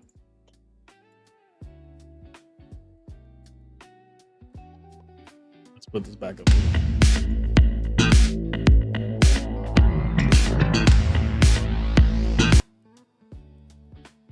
That's what I was dealing with. And then listen, because a lot of y'all came, a lot of you new gamers came around the PS4 era and the Xbox One era. My first week working at GameStop, I had to tell a lot of motherfuckers who only had an Xbox 360 with what was it, 50 gigabytes, that you needed to go get a flash drive, format the flash drive in order for you to play Grand Theft Auto, because Grand Theft Auto came out with 50 gigabytes just the install. You know, I was one of them. You know how pissed I was after working that midnight release? I got home, popped in my own copy of hi Jeffy. Popped in my own goddamn copy of Grand Theft Auto and couldn't play that shit. Target was closed. That's the only thing we had close by us, Target. I remember my store manager having to go buy flash drives to sell them at the store. We sold them for $16 a pop. Because people couldn't play it. All of that to say is, this is the biggest game that is going to release this year. Why? Why, Rockstar? Are you guys so fucking adamant in being so fucking greedy? I understand the psychology behind it. I understand that the CEO of Rockstar, he's not a gamer, he's a businessman. He knows two things for goddamn certain. One, this game is going to sell like fucking hotcakes. And two, they lost a lot of money in GTA RP. That's why when Illuminati asked me, hey, should I invest in a server for when GTA 6 came out? I was like, fuck no. You think GTA is going to miss out on that money again? Hell no. That's why I am so blah about GTA 6 now. It's not just a digital release. It's not just the fact that they're putting their trailer behind the paywall, getting paid by Netflix. Is that GTA Online is them goddamn shark cards that I know y'all gonna be buying. I know for a fact y'all gonna be buying them shark cards because right now, the gold rush when it comes to video games is trying to Fortniteify your video game. If you can Fortniteify your video game, make it into a live service, you are printing money. And that is what's going to happen with GTA. That whole GTA Online Plus shit, that's their real investment. That's their real money. And that is what worries me about the story of GTA. That is what worries me about the story of GTA. For two reasons. Reason number one, I've said it. Every GTA game that has had one protagonist, the story is centric around them. GTA 5, we had 3. But I truly believe that we really had 2 main protagonists and one protagonist that was supposed to be the player character. For me, story-wise, the player character was Franklin. By player character, I mean that's the character in which you are experiencing the story through their eyes. Your choices through Franklin shapes out the story through Trevor and Michael. Trevor and Michael are set in stone until you make a choice with Franklin. You get what I'm saying? We're gonna go back into the incel shit because if I was to draw a Venn diagram, it isn't too far to say that a lot of people that enjoy GTA kind of fall a little tiny bit into the incel culture. I'm not saying all the people that enjoy GTA. I'm just saying a majority of them. Why do I say this? Because I truly believe that in this game, if we really do have two protagonists, which is these two here, Lucia and whatever fucking this guy name is, then I believe it hinders the writing team into writing a story that is going to be just as fantastic as GTA 5 or even better, just as well as Red Dead Redemption 2. Red Dead Redemption 2, that monologue that Arthur has with the nun, I think I'm dying, sister. That, I don't think we're going to have that in this game. And I hope I'm wrong. Because if I'm wrong, then we get a great story. Like I said, this is a Thanos-ass decision. This is inevitable. Everybody's buying GTA 6. I just want to make sure that when I put down those $100, I get bang for buck. Because I don't play online. Even if online ends up being amazing, I probably won't play it. Here's my biggest issue and why I feel like the writers are going to write themselves into a corner. And why we deal with incel culture, right? The same people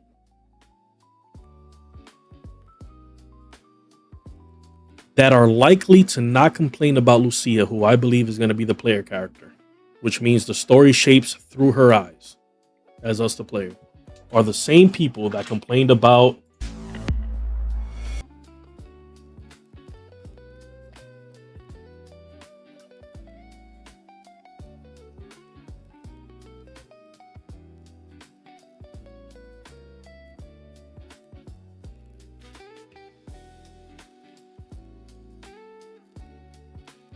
the same people that complained about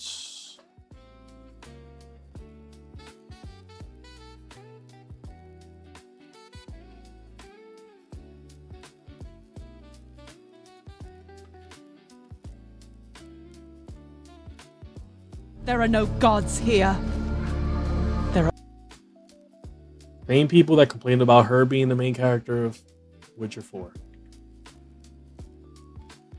Which are the same fucking people that complained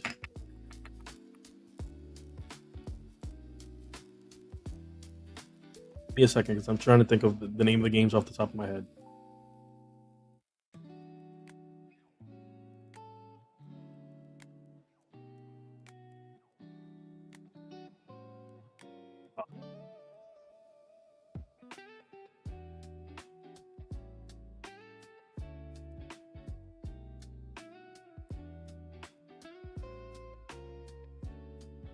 Are the same people that As you complained can see on their current job openings, they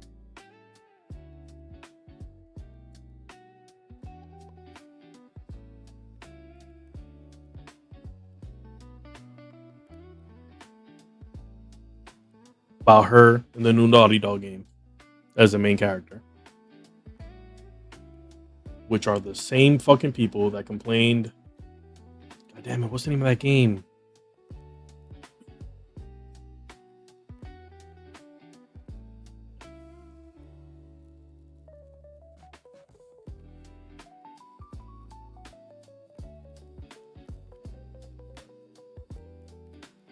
I'm trying to piece my way towards this game through the back of my mind right now. Game, Android.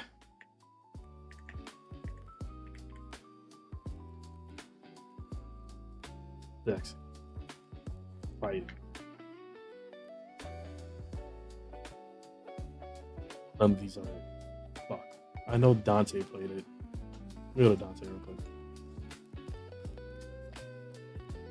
No, he played it.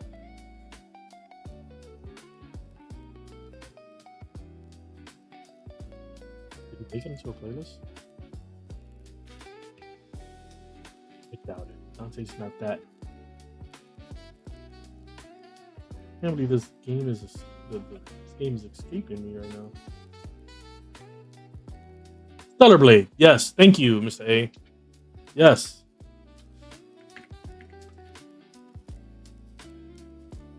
Are the same people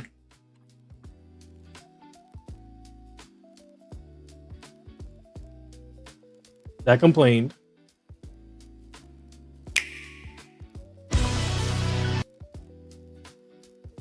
when they updated this and she was no longer sexy and half naked. Same people that complained about this shit are going to be the same people that will complain if this character is not one of two things. And we spoke about this on Discord, and I'm going to say it again. Are the same people that are going to complain if Lucia is not one, bisexual, super sexual, super hot baddie. So if she doesn't fall into the Stellar Blade camp, right? Then she has to either be Letty from Fast and Furious. Every guy's dream, Die Hard, Bonnie and Clyde. You get what I'm saying? And maybe they can pull it off. Maybe they could fucking pull it off and write a compelling story. But if you end up with just two characters, well, two character tropes, you hinder your freedom of writing an amazing story. Because you need to appease those fucking incels that don't want to play with anybody else that, you get what I'm saying, that isn't sexy or isn't Letty. Lucia's going to be bisexual in my playthrough. See what I'm saying? And if you end up writing yourself, Gary, bro, to let you know, baddie means gay in Irish language. Makes sense because Bati. Yeah. Like Jamaicans, Bati boy. You get what I'm saying? That means that the writers, they have to because they got to appease to that. But then again, maybe, just maybe, Rockstar don't give a fuck. Because like I said, all their bags and all their cookies are in that online. Making sure you guys buy them shark cards. Make sure you guys re-up on that GTA Online Plus. So maybe we just might get a really dope story. Now we get into theorizing. I have one theory that's grounded in reality. And then I have another theory that's grounded in insanity, but also reality. Which would you guys want first?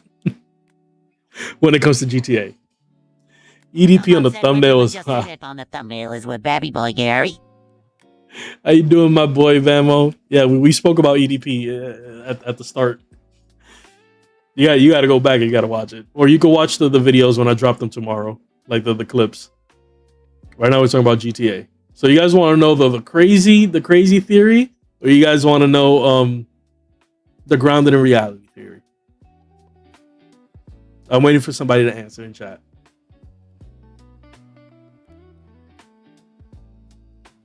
Hit me with crazy. You want to hear crazy?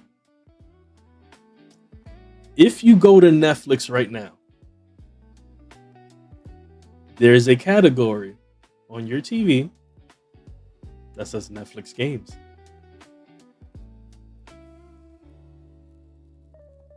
My crazy theory, not that they have to, because they already got our pre-orders, but aside from the fact that Netflix doesn't have anything to watch in August, they might just be happy with the fact that, you know what I'm saying? That they just got us for the billing cycle for August just to watch this trailer. My crazy theory is, after the gameplay showcase on Netflix, who's to say that Netflix doesn't say, hey, available right after this trailer on the Netflix platform only, you can play the first 5 minutes of GTA 6 as a demo using our platform. Do I think they have the manpower to do that? Hell no. They can barely do live sporting events without that shit crashing, which It's going to crash. You might as well not even tune in and just wait. I think it's like a day after it's going to be on YouTube. You might as well just do that. But that's my crazy theory, that Netflix will say, hey, there's a demo for GTA available now on our Netflix platform. Grab your controller, connect the Bluetooth to your TV. You can play the first, that opening scene where you see the guy driving. Just that.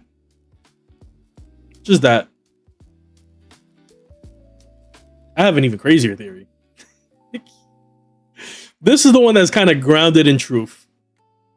But it's a little crazy. I believe, this is my theory, that during this trailer, we'll get introduced possibly to our third protagonist, which I don't think is going to happen because it seems like they're going with a Bonnie and Clyde kind of story.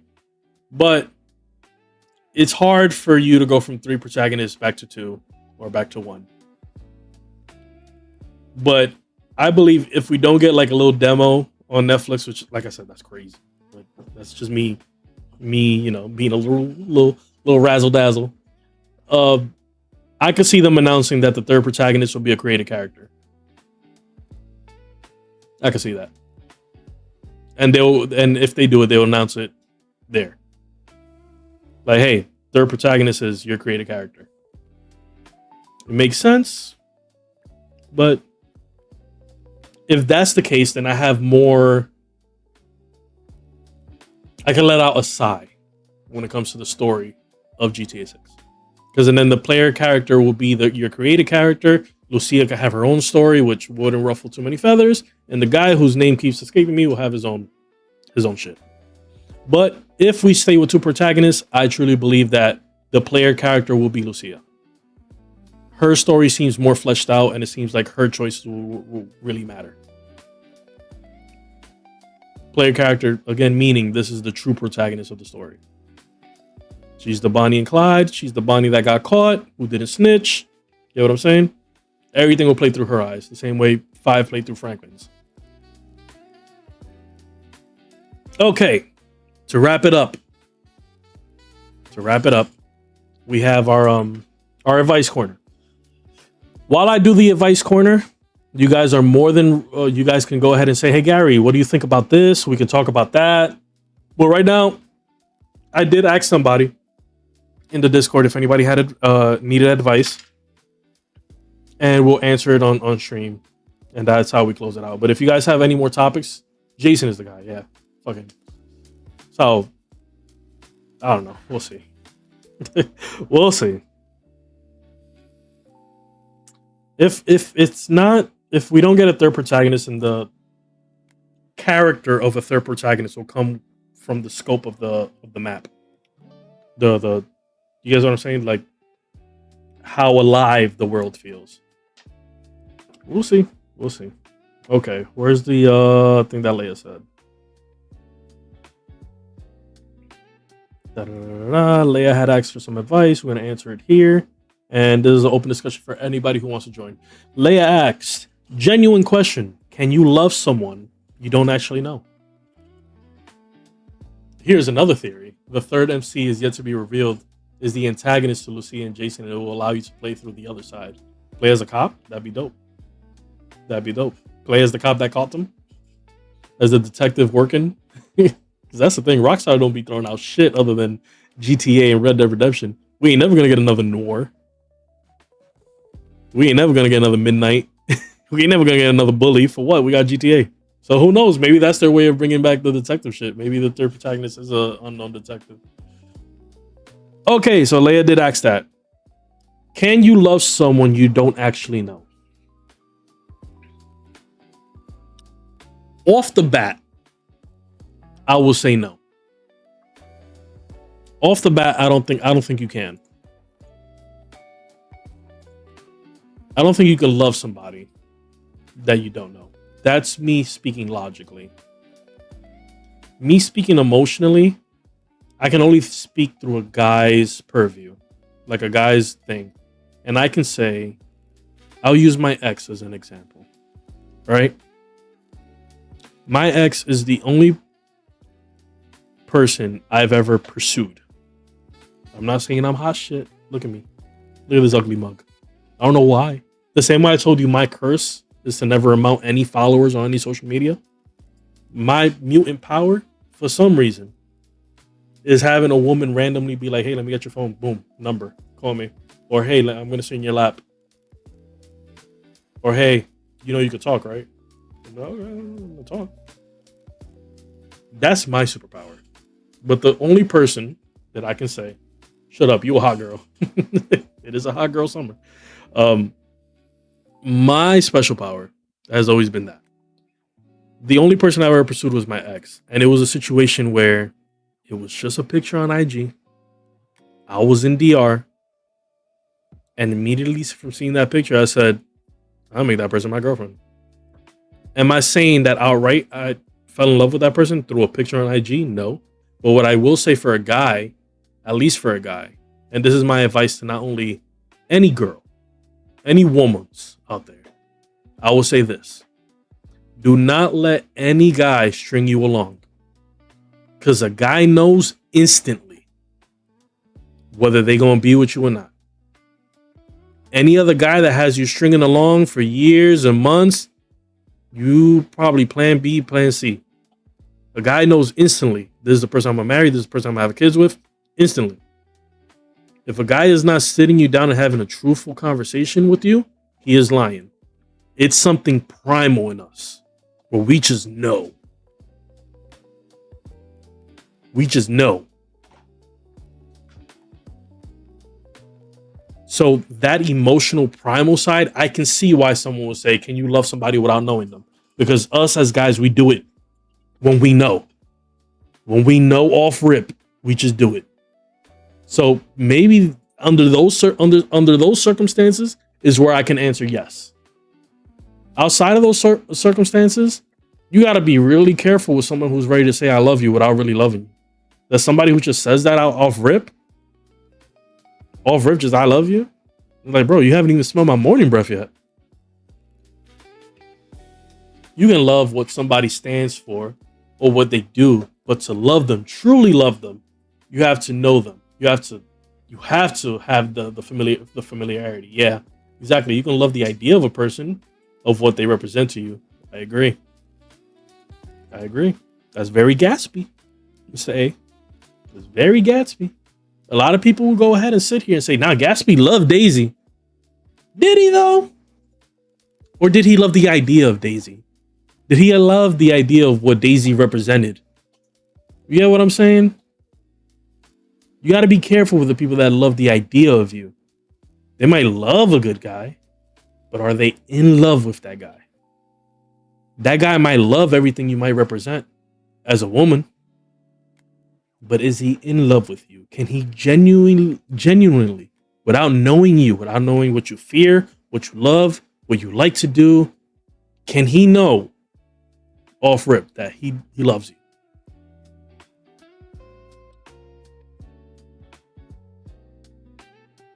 I don't know. For me, I think it's a yes or no answer. It really depends on the situation, I would say. It really does depend on the situation. All right. Before we call it, does anybody else need any advice? Does anybody else want to talk about any I want to explain? Okay, go for it. Hold up.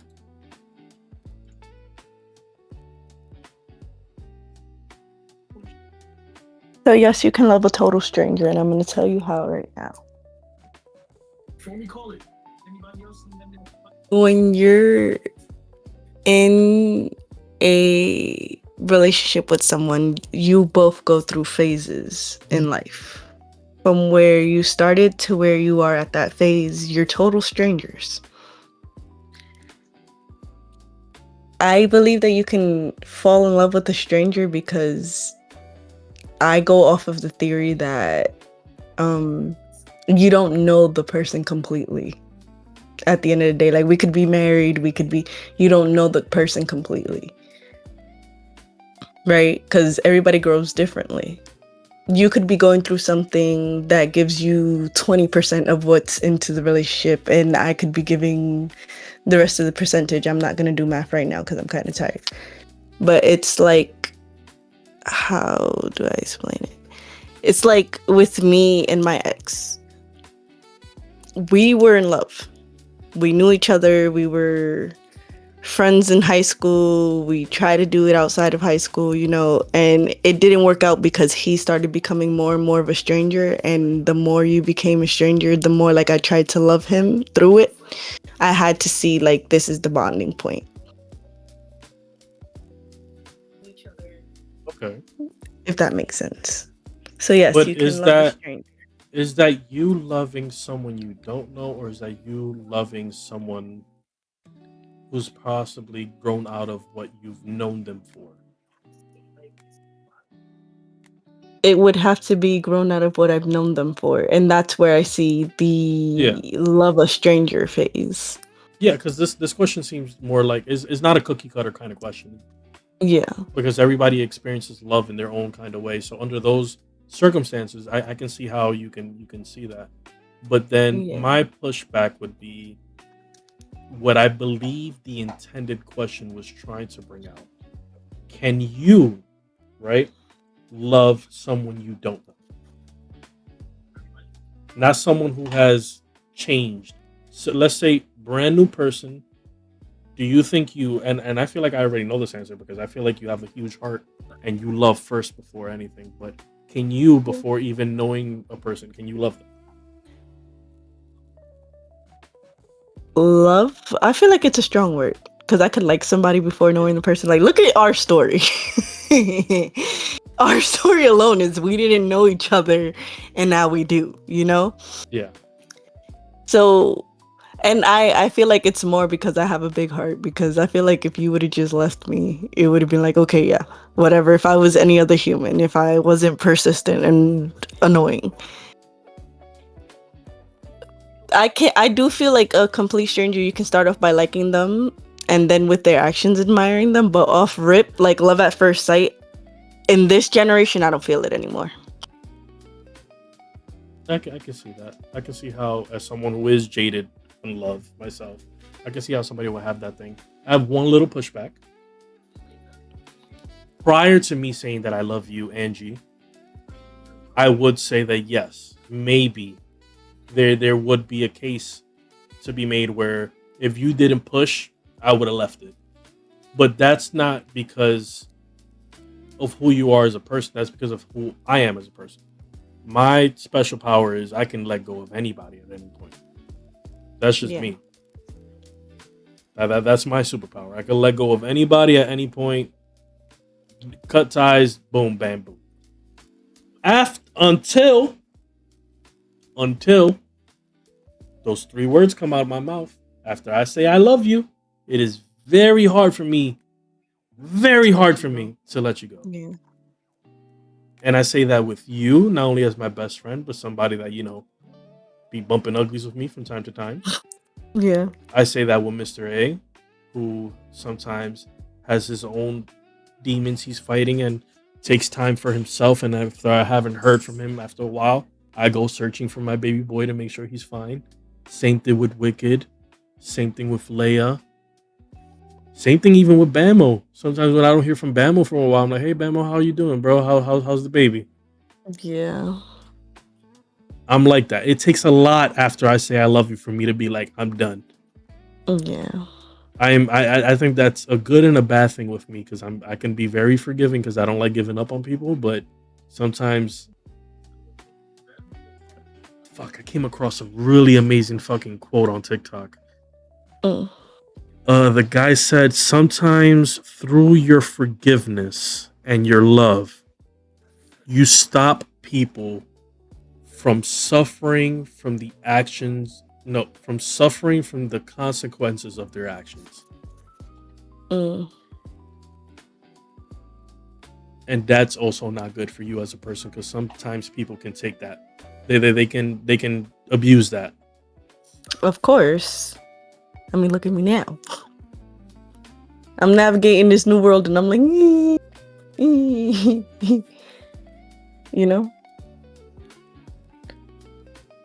So I get it. But if we're in the deep and Oh yeah, once I say I'll kill for you, that's it. You're in my life forever.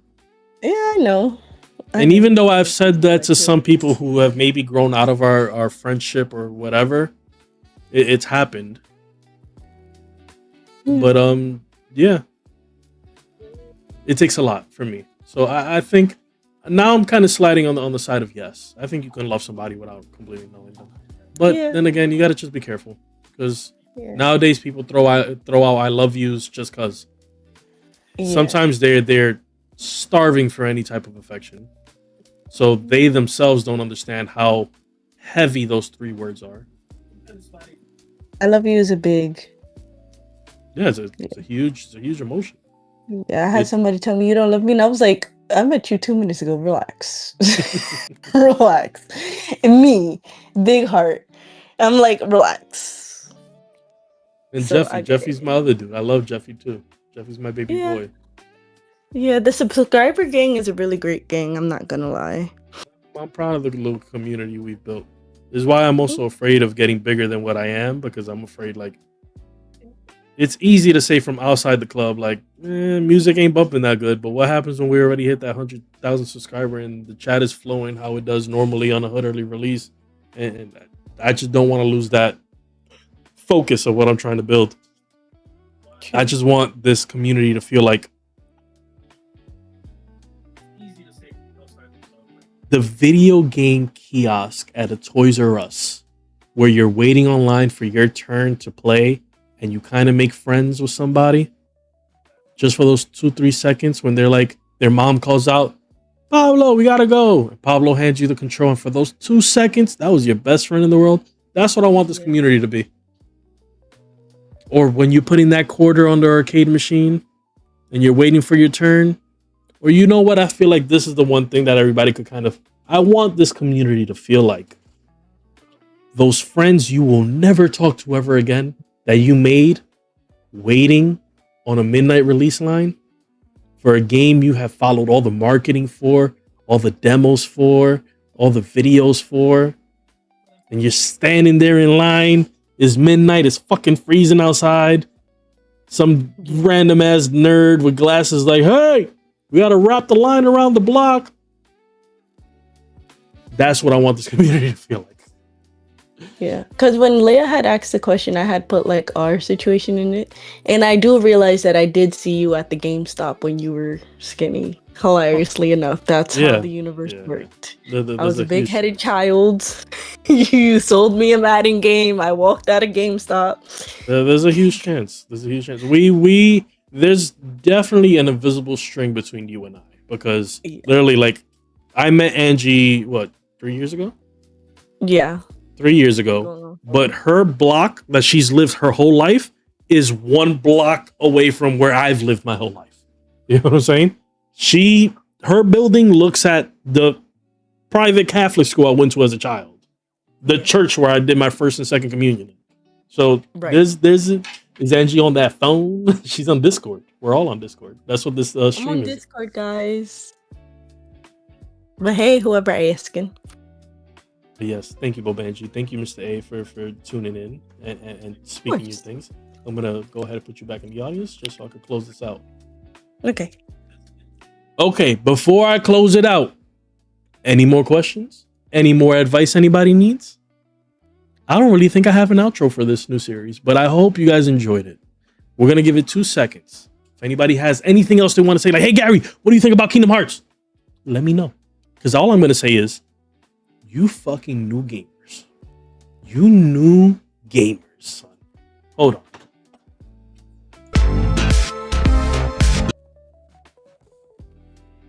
I know I showed it off yesterday, but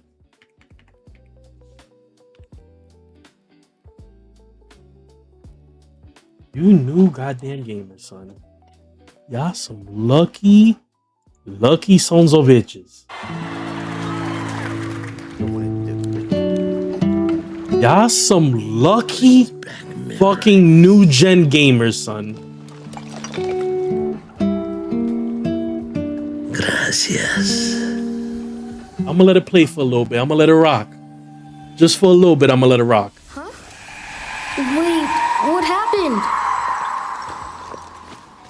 been forgotten. You guys don't know the struggle. You disappear from this world. We call it the final death. Yeah, I don't know the struggle. Hey, What it means to be a Kingdom Hearts fan. Come on, De La Cruzito. You got a contest to win.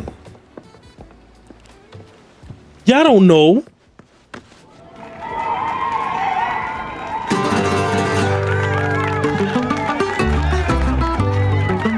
One thing that pisses me off so much about the gaming community now and the negativity and the chronic onlineness, that fucking comment section mentality. When somebody goes ahead and says this shit like, when somebody goes ahead and says this shit looks like a PS2 game, were you around to see what PS2 games used to look like? They didn't look like this. I showed this trailer to my brother. You know what my brother said? He was like, "Oh, they released the new Coco 2 trailer, the movie trailer, because he's a huge Coco fan. He's a huge. This shit looks like the movie."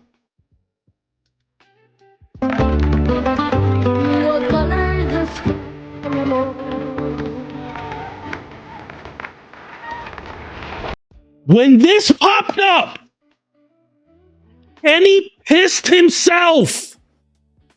My brother woke up the whole house. You guys don't know what it's like to be a Kingdom Hearts fan. It was unheard of to get not one but 2 trailers in a year. Let alone a fucking release window. You know what we had to do after the PS2? We had to get a fucking DS. We had to fucking play on a Game Boy Advance just to get, and then beat the game in fucking Critical just to get a glimpse of an armor in a field filled with fucking keyblades all over the place. And that was it. Then after you went ahead and got a fucking Game Boy Advance, you know what you had to do? You had to fucking buy a PSP to play Birth by Sleep. Just to find out that that bitch is a prequel. Then at the end of Birth by Sleep is when you get a little glimpse of what might just happen in Dream Drop Distance that came out for the 3DS. And then after you bought a fucking 3DS and you beat that shit, you got maybe a little glimpse of what was gonna come out. Not in the main title, no. But what was gonna come out after Aqua got into the darkness. Then after that shit, if you wasn't hip to what Square Enix was doing, and you didn't have a smartphone, you did not play the fucking Dark Realm mobile game, which is where most of these fucking these guys right here, where they at? Where are they? Where are they? These sons of bitches. Anything wrong? What can you see? Sora! All these bitches in Quadratum. Him, her.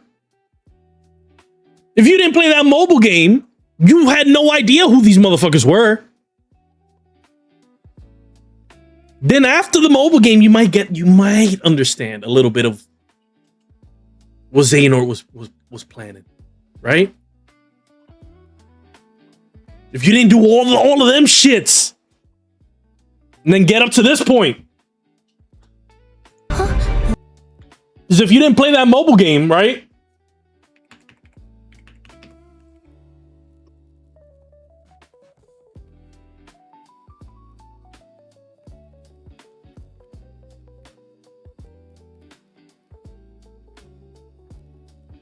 Right?